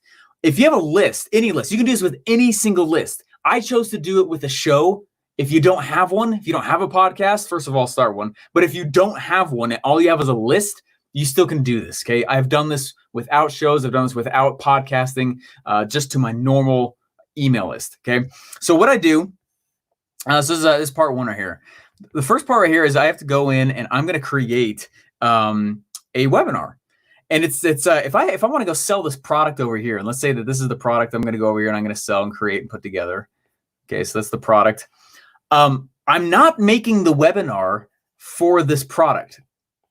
Okay, that's not, I'm not talking about that product. I actually go create an additional webinar. And what I started realizing is I could use the show that I'm creating, I could use the list that I have to warm them up and build pressure for the future webinar that they'll hear so they come buy the product. Does that make sense?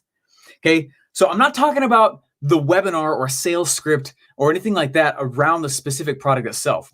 But what I do is I still come over here, okay, part 1, and I'm going to go and I'm going to create an additional webinar. So I realized how many parts are in a webinar, right? There's 5 parts. There's the origin story, there's secret 1, secret 2, secret 3, and then the actual pitch with the offer. Okay, and if this is foreign to you, you got to go get Russell Brunson's perfect webinar script. I use it for everything. Okay, but the origin story, I realized, wait a second, origin story.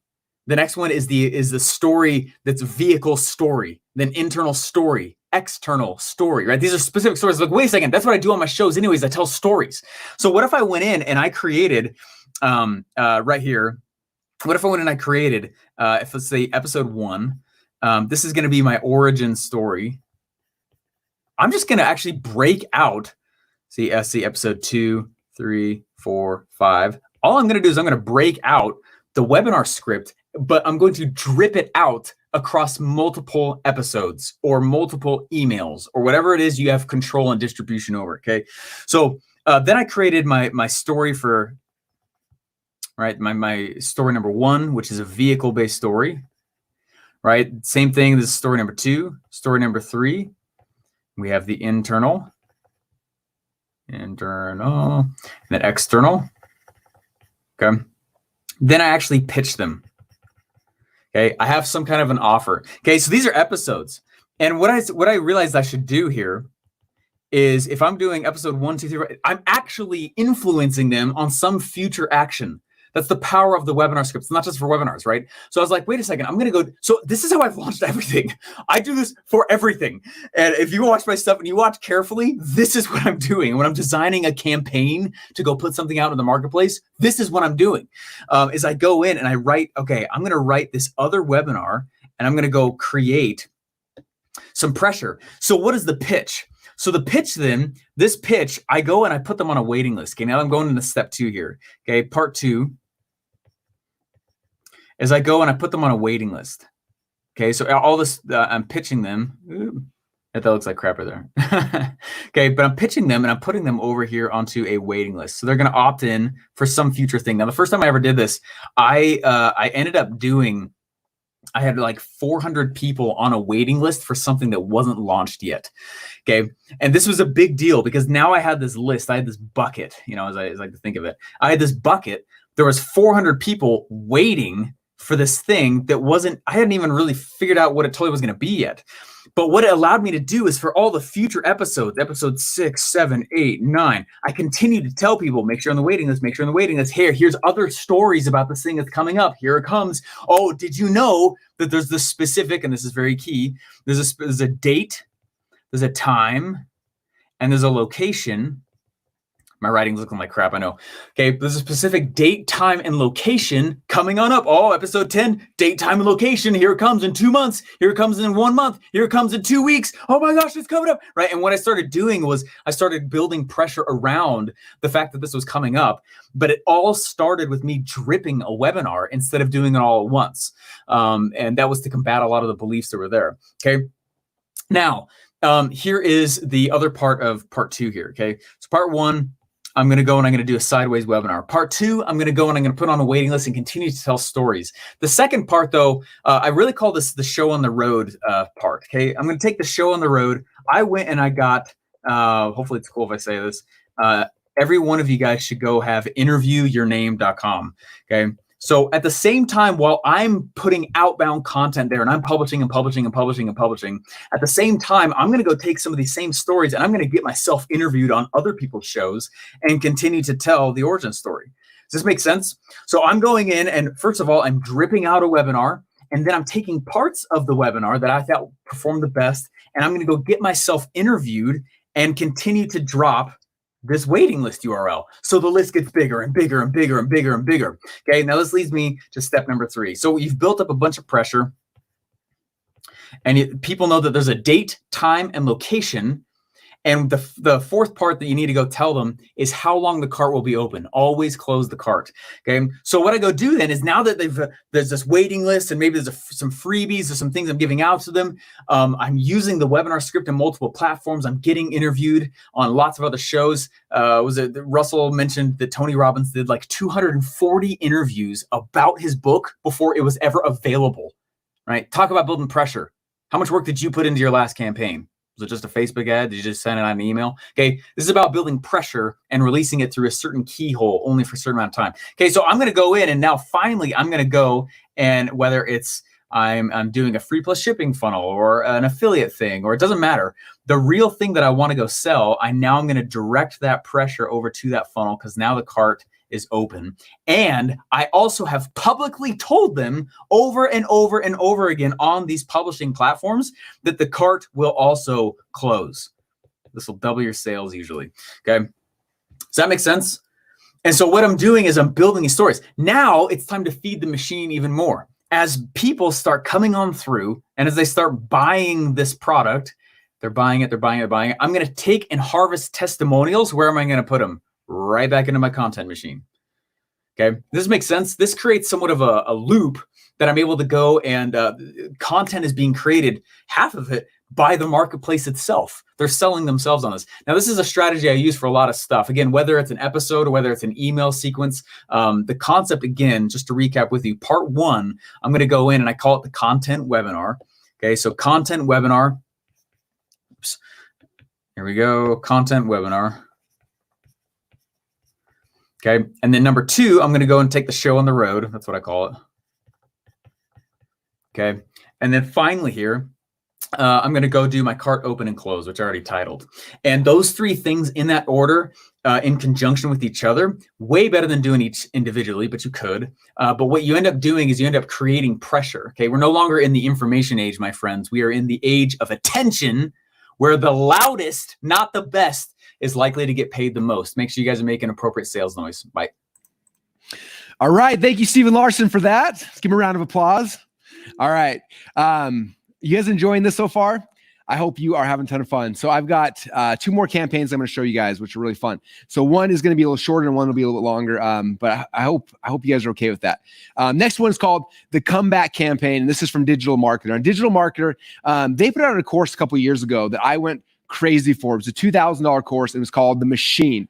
And The Machine, they taught a whole bunch of really cool list building stuff. But my favorite part was inside of it, they built out and built templates of tons of campaigns. They had campaigns like pre-webinar, how do you get someone to register for webinar? They had your soap opera sequences, your ask campaigns, your testimonial getting, your consumption series, your 4-day cash machine, Epiphany Bridge, product launches. These are like all the different campaigns. I think there's like 30 or 40 different campaigns that they had built out, and they had like all the emails templated out, and they were amazing and they were crazy. It was a $2,000 course. I don't think they sell it online anymore, but I went through, I remember buying it and getting them all out. And one of these campaigns, just one alone, has made me so much money. It's literally like the diamond in the rough. You guys got that from a little earlier today.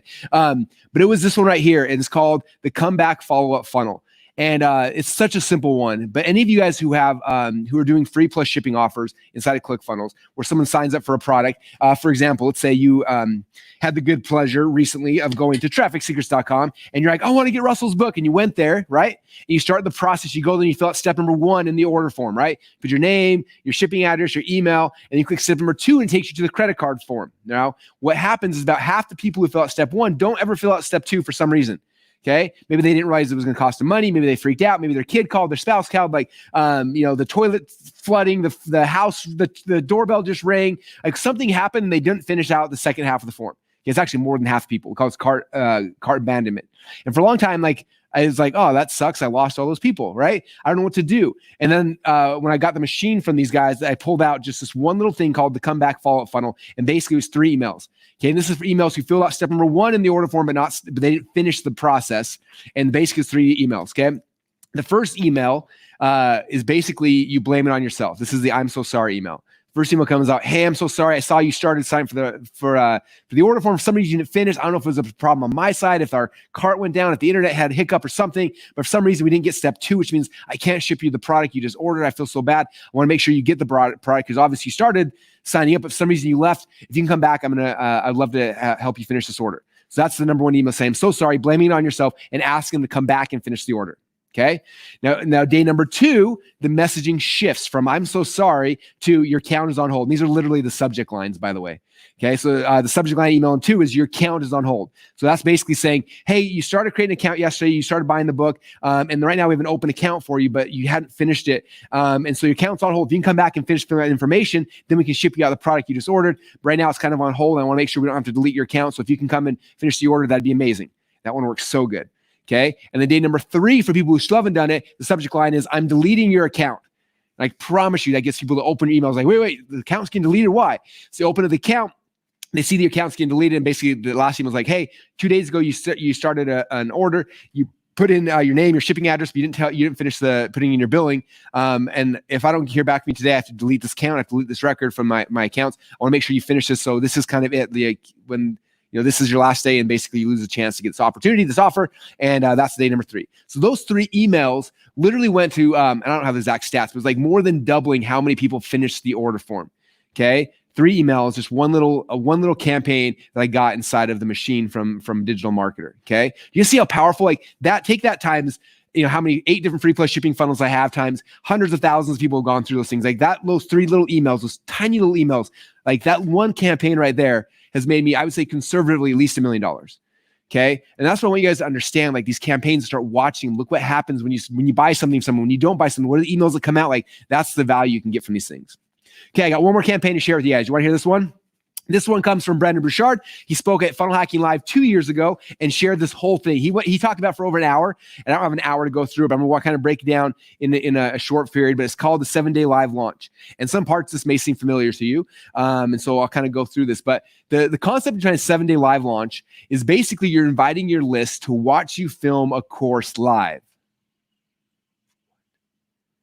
Okay. That's all you got right now, okay? So you're going to invite your list to come and watch you record your next product, your next course live, okay? That's the premise of how this whole campaign works. And Brendon tells the story at Funnel Hacking Live about how it came about and everything he did. But this is basically the sequence, okay? It's a 7-day live launch, and there's 7 emails that go out. So day number 1, the first email that goes out is announcing like, hey, I'm about to record this new course, but I would love to actually, instead of me just recording it in my office by myself, I'd love to record it live in front of a whole bunch of people. So what I'm going to do is I'm actually going to stream this live. You can come and you can watch it, but you have to be on live. There's no recordings, there's no things like that, because this is actually a paid course I'm going to be selling in the future. That's email number 1. Okay, email number 2, he also sends out day number 1, is a reminder. Hey, don't forget, tomorrow, I'm doing this live course. I'm going to be recording it live. And if you want to come watch it live, you have to go register right now to come and be on this thing. Okay, so that's the first 2 emails. Okay, now day number 2, this is the first day where you do the live training. Okay, where you stand in front of them and you actually give your course. You're training, you're teaching your course. The thing that will become a course in the future. So you're actually doing it free for all the people who are watching. Now, what does that do for people who are watching it? Right? It builds up insane amounts of goodwill. They're learning, they're educating, they're having a chance to see your teaching style. They get to know you better. They get to understand you at a different level. You give them ahas and epiphanies and all these things. And also like, oh my gosh, this is amazing. Right? So that was day number 2. And you guys are like, wait, this seems familiar. Russell, was yesterday day number 2? Yeah. You guys are in the middle of a campaign right now. Welcome to one of my campaigns. Okay. Today is day number 3. This is the second day in the training, right? What happened this morning? I brought Yada on here. She came and talked about the second part of it, right? And now I'm back on day number 3 teaching another part. What's happening tomorrow? Tomorrow I'm going live for 2 more days, right? Like you guys are literally in the middle of a campaign right now. You guys seeing this? Okay. My favorite thing about what I do here in this business is that I get to do cool marketing, but then I get to show you guys the marketing we're doing behind the scenes. Like this is behind the scenes. You're in the middle of a campaign right now. Welcome. I hope you're enjoying it. I hope you're having a good time. Okay. Last week we did a campaign for Funnel Fridays, which was hugely successful, by the way. Hopefully you watched it. Hopefully you funnel hacked it. Hopefully you got the emails and you saved them in a folder, because I could literally sell all of you guys right now the campaign last week that they did Funnel Fridays. Like that campaign alone made me multiple 6 figures from that campaign. And most of you guys just missed it. You're like, oh, Russell sent me an email about some training on Friday. What's happening? You missed it, right? I could literally take that, bundle up in a package, like, let me show you my Funnel Fridays campaign and sell it to you now. Or you could just be watching what I'm doing.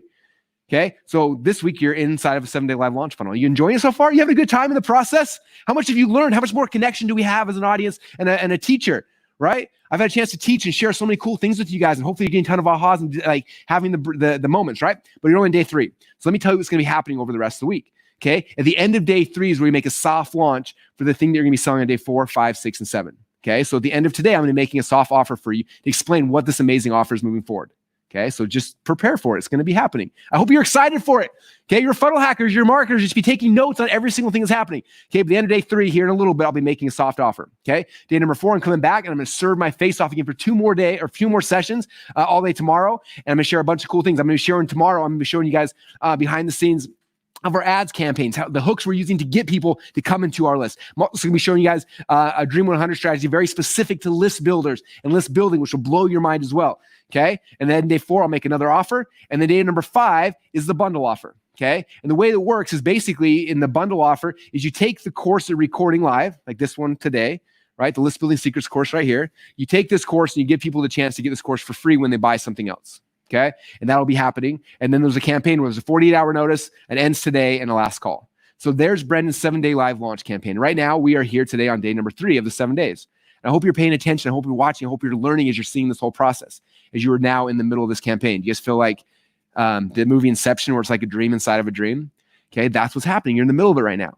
Okay. If I'm ever reaching out to you, doing something, notice that there's stuff happening. There's campaigns happening. There's messaging happening on Facebook, on Instagram, on YouTube, like all the things that are all leading towards something.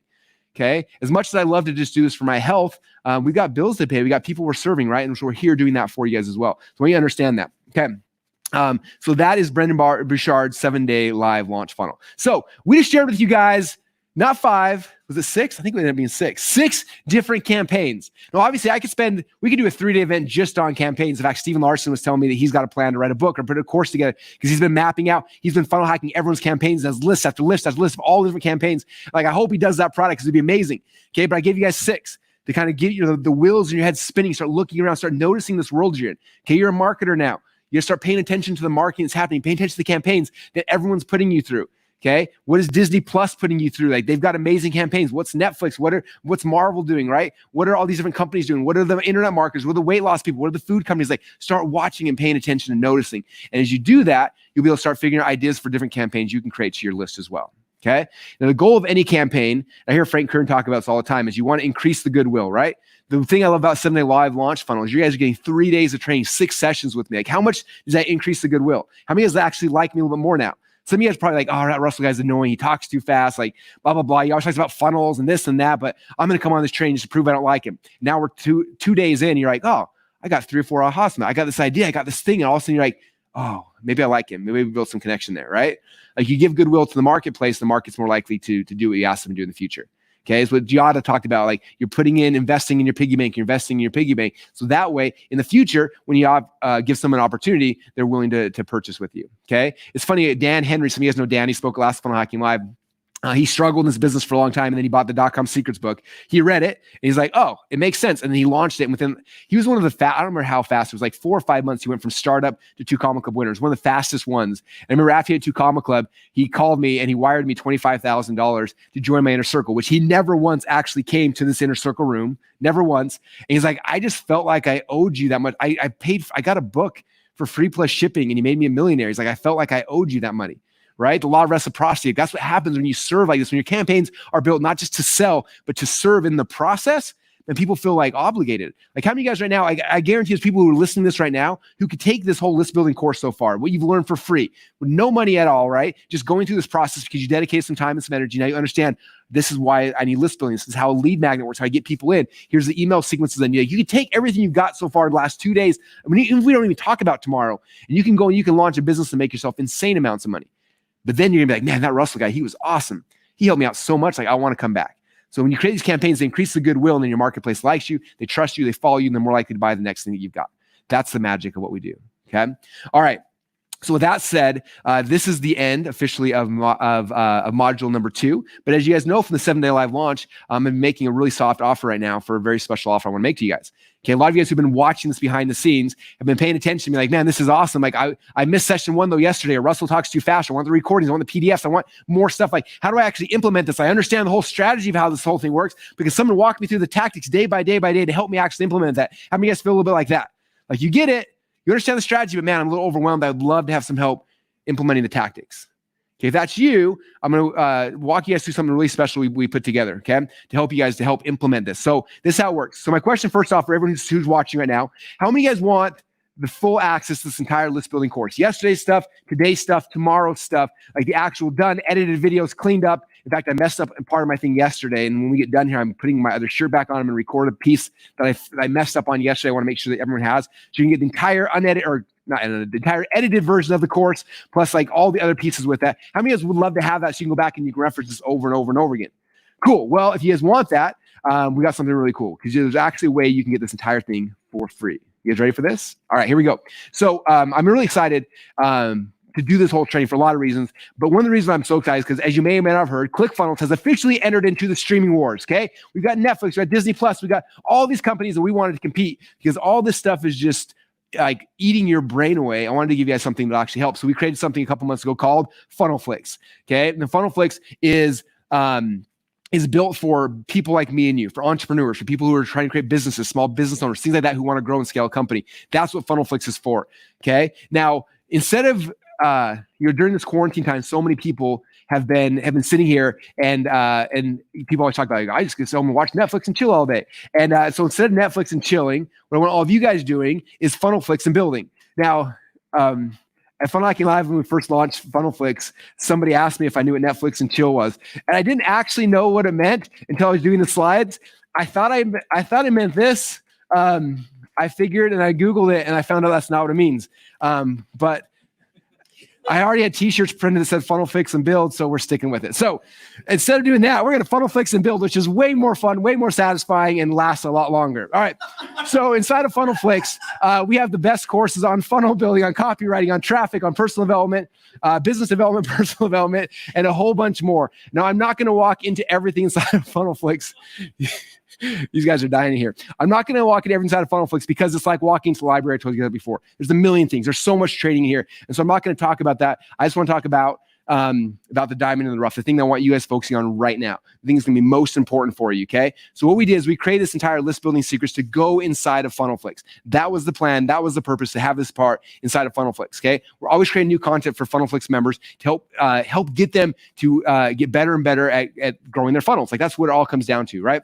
My job, my business, my role in this economy is to get people building funnels. That's it. So any bribe, anything I can do to get you to start building funnels, be more successful with funnels, actually have success funnels, like, that's what we're doing. In fact, that's why we license Tony Robbins' courses, Dan Kennedy's courses, Frank Kern, like all Frank Kern's courses. They're like, we license all these people's courses. I want to give them to you because if you go through them, maybe one of those things will be the thing that tips you over the edge. Okay.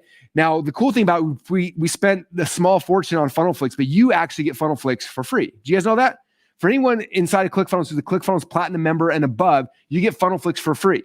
Okay. So inside ClickFunnels, we have 3 levels. We've got the normal ClickFunnels at $97 a month, Platinum at $297 a month, and Collective at $14.97 a month. Okay. So for anyone who's at Platinum or Collective, you already have Funnel Fix it's all in there. It's free for you guys. And so what I want to do though is I want to bribe those who aren't there yet. Okay, so if you got a regular ClickFunnels account, I want to bribe you to get a Platinum. If you don't have a ClickFunnels account yet, this is the time. I'm going to bribe you guys in to do that. So here's what you can get today when you guys upgrade to ClickFunnels Platinum. Okay, the first thing is over the last 2 days and tomorrow, you guys have gotten half of the List Building Secrets course. Okay, the second half is actually a 21-day challenge that starts on Monday. Now, the 21-day challenge is taking this entire strategy you've been learning about over the last 2 days, and you'll learn about tomorrow, and then going down and breaking it down into a 21-day challenge. What's the first thing we do? What's the second thing? What's the third thing? What's the fourth thing? Okay. And we've got coaches here on my team that are going to be helping you. So the coaches here, this is Miles. And Miles ran our event team for the last couple of years. And now that events are paused for a little while, Miles is jumping in. He's been around for years doing this stuff. He's going to be coming here. And this is Karen. She's our lead copywriter here at ClickFunnels. These two are going to be jumping in here and walking us through the process day by day by day. There's a special Facebook group set up just for those who are going through the List Building Secrets 21-day challenge. We're basically going to go back through and break down all these videos. Like, hey, video number 1, we're going to watch it, we're going to talk about it, and we're all going to do it and give each other feedback on it, give ideas and get help, and you have a community of people who are all doing the same process. You can say, here's my lead magnet, what do you guys think? And like, that's lame, that's awesome, this is good, right? And so everyone can coordinate and work together to get this whole process done. So everything you learned about in the last 3 days, all the strategies here, they're going to tactically walk you through it in a 21-day challenge. So the end of 21 days, so by the end of this month, that means a couple things will be done. Not like an idea or like hopefully this will happen in the future. They will be finished. Okay, you will have an idea. You will have a lead magnet created. You have a landing page. You have traffic coming into it. You have your emails will be written and done. Everything will be done. So that way, like, there's no more like, oh, I'm going to do it tomorrow. I'm going to do it in the future. Okay, this is a good idea. I'm going to do it someday. Like, this is your shot to get it done today. Okay, this month, it'll be done by the end of this month. It's a 21-day challenge. Okay, this week's almost done. And then Monday, this thing begins. And over 21 days, you will implement everything you've been learning over the last 3. Okay, and again, it's free for everybody who's here inside of ClickFunnels Platinum. Okay, now the other thing you're going to need the software that actually sends out the emails. Okay, now if you're at the Platinum level of ClickFunnels, you also have access to follow-up funnels. Follow-up funnels is the software I keep showing you. It shows you, email number 1, email number 2, email number 3. So the software you need to be able to send out the emails will also be inside your Platinum account as well. Okay, you can call it follow-up funnels. So you get the software. Next thing you need is Yada, who spoke earlier today. She does. She calls it the Subscriber Reviver Challenge. Okay, it's a 21-day challenge that people pay for. I did a deal with her. We actually licensed this from her and put it inside of Funnel Fix for you guys. And so what's going to happen, you have a chance to go through this as well. And this is amazing because she goes through a 21-day challenge or goes through the challenge with you to get all these emails written. Okay, you guys learned about it, so you understand the concepts. But if you go through the challenge, by the time you're done, they will be written and they'll be done. You can copy and paste them.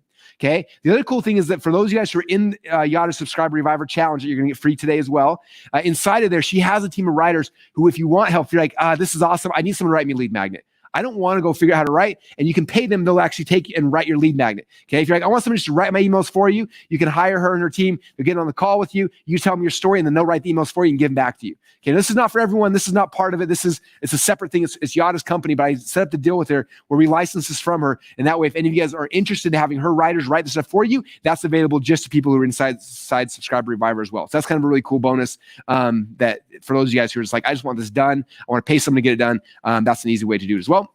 Next thing you're going to get is the machine I told you about before. This is Ryan Dice's Digital Marketers course, one of the best email list building courses I've ever gone through. But again, my favorite part was the campaigns, right? The pre-webinar sequence, the post-webinar, the soap opera sequence, like all these campaigns. I told you about the one campaign, the win-back campaign, those three emails that literally have made me over $1 million and probably more was inside of here, okay? And so we licensed this entire course. I spent $2,000 to buy this course a couple of years ago, and I paid them even more to license that, put it inside of ClickFunnels, put it inside of FunnelFlix, and then we went through and all of the sequences, I took all the sequences, they're in there, so you can look at them inside of Word documents, copy and paste them. We also pre-built them inside of ClickFunnels, inside of follow-up funnels. So if you're like, oh, I'm about to do a webinar, I need a pre-webinar sequence, you can click on a button, it'll take the Digital Marketer's entire pre-webinar sequence, it'll import into your ClickFunnels account, all the emails will be there, and you log in and you just edit the name from like if it's my webinar is funnel hacking, you change yours to whatever yours is called, and you just copy and change the things, and the whole email sequence is done.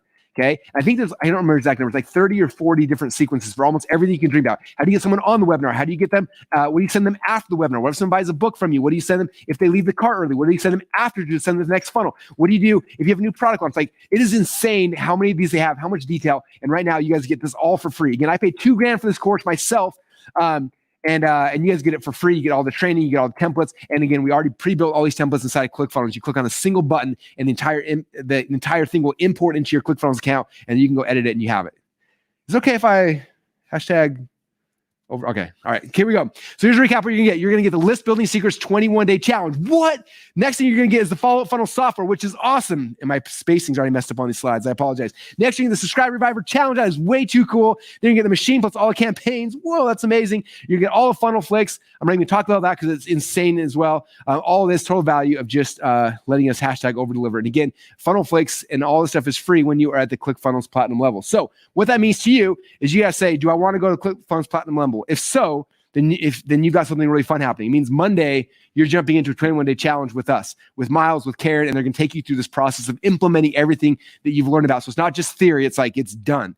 Which how many of you guys would just like love to have this done so you can start moving on with your life and your business, start building your list and start focusing on how do I get 10 people a day to sign up my list, 20 people a day, 100 people a day, 500 people a day, right? It becomes very simple when the foundation's built. And so the foundation is going to be built and done by the end of the 21-day challenge, okay, which is exciting. So if you guys wanted to take advantage of this 21-day challenge, again, like I said, if you're a platinum level, it's free. It means if you're already a platinum member, congratulations, you got it.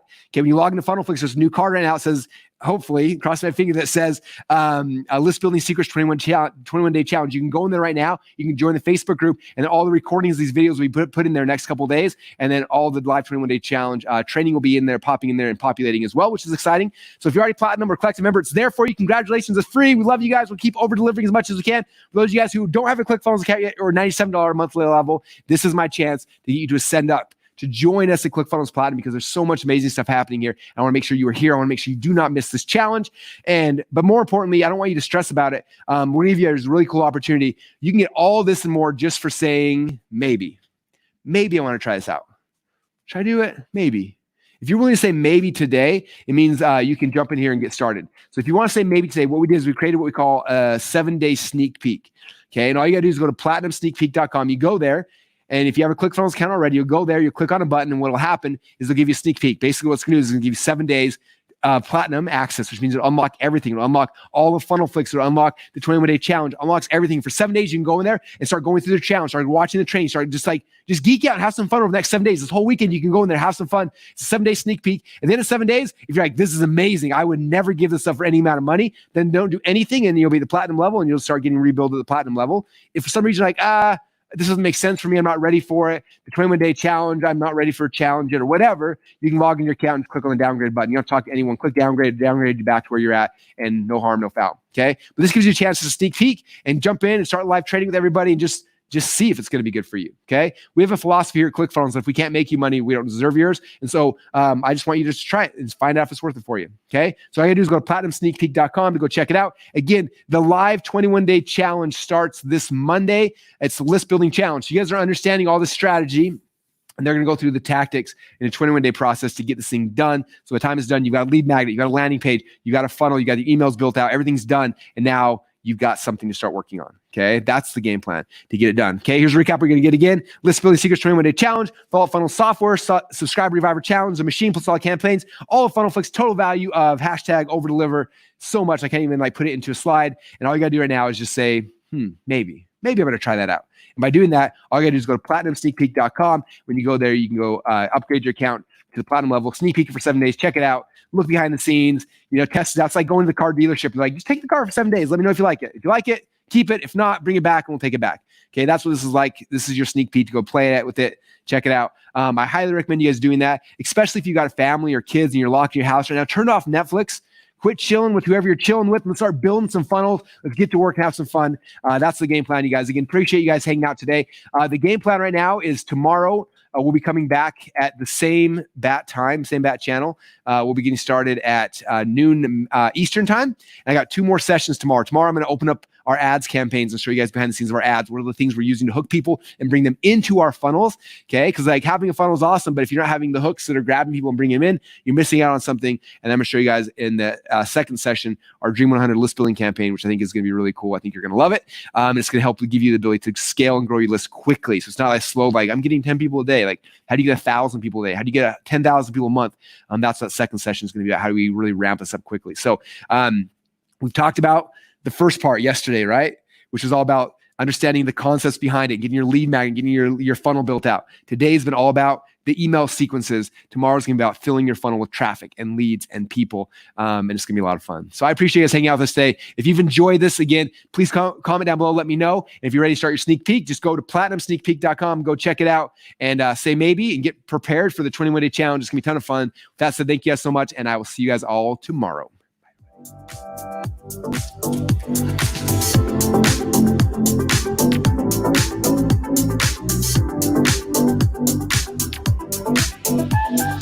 Bye.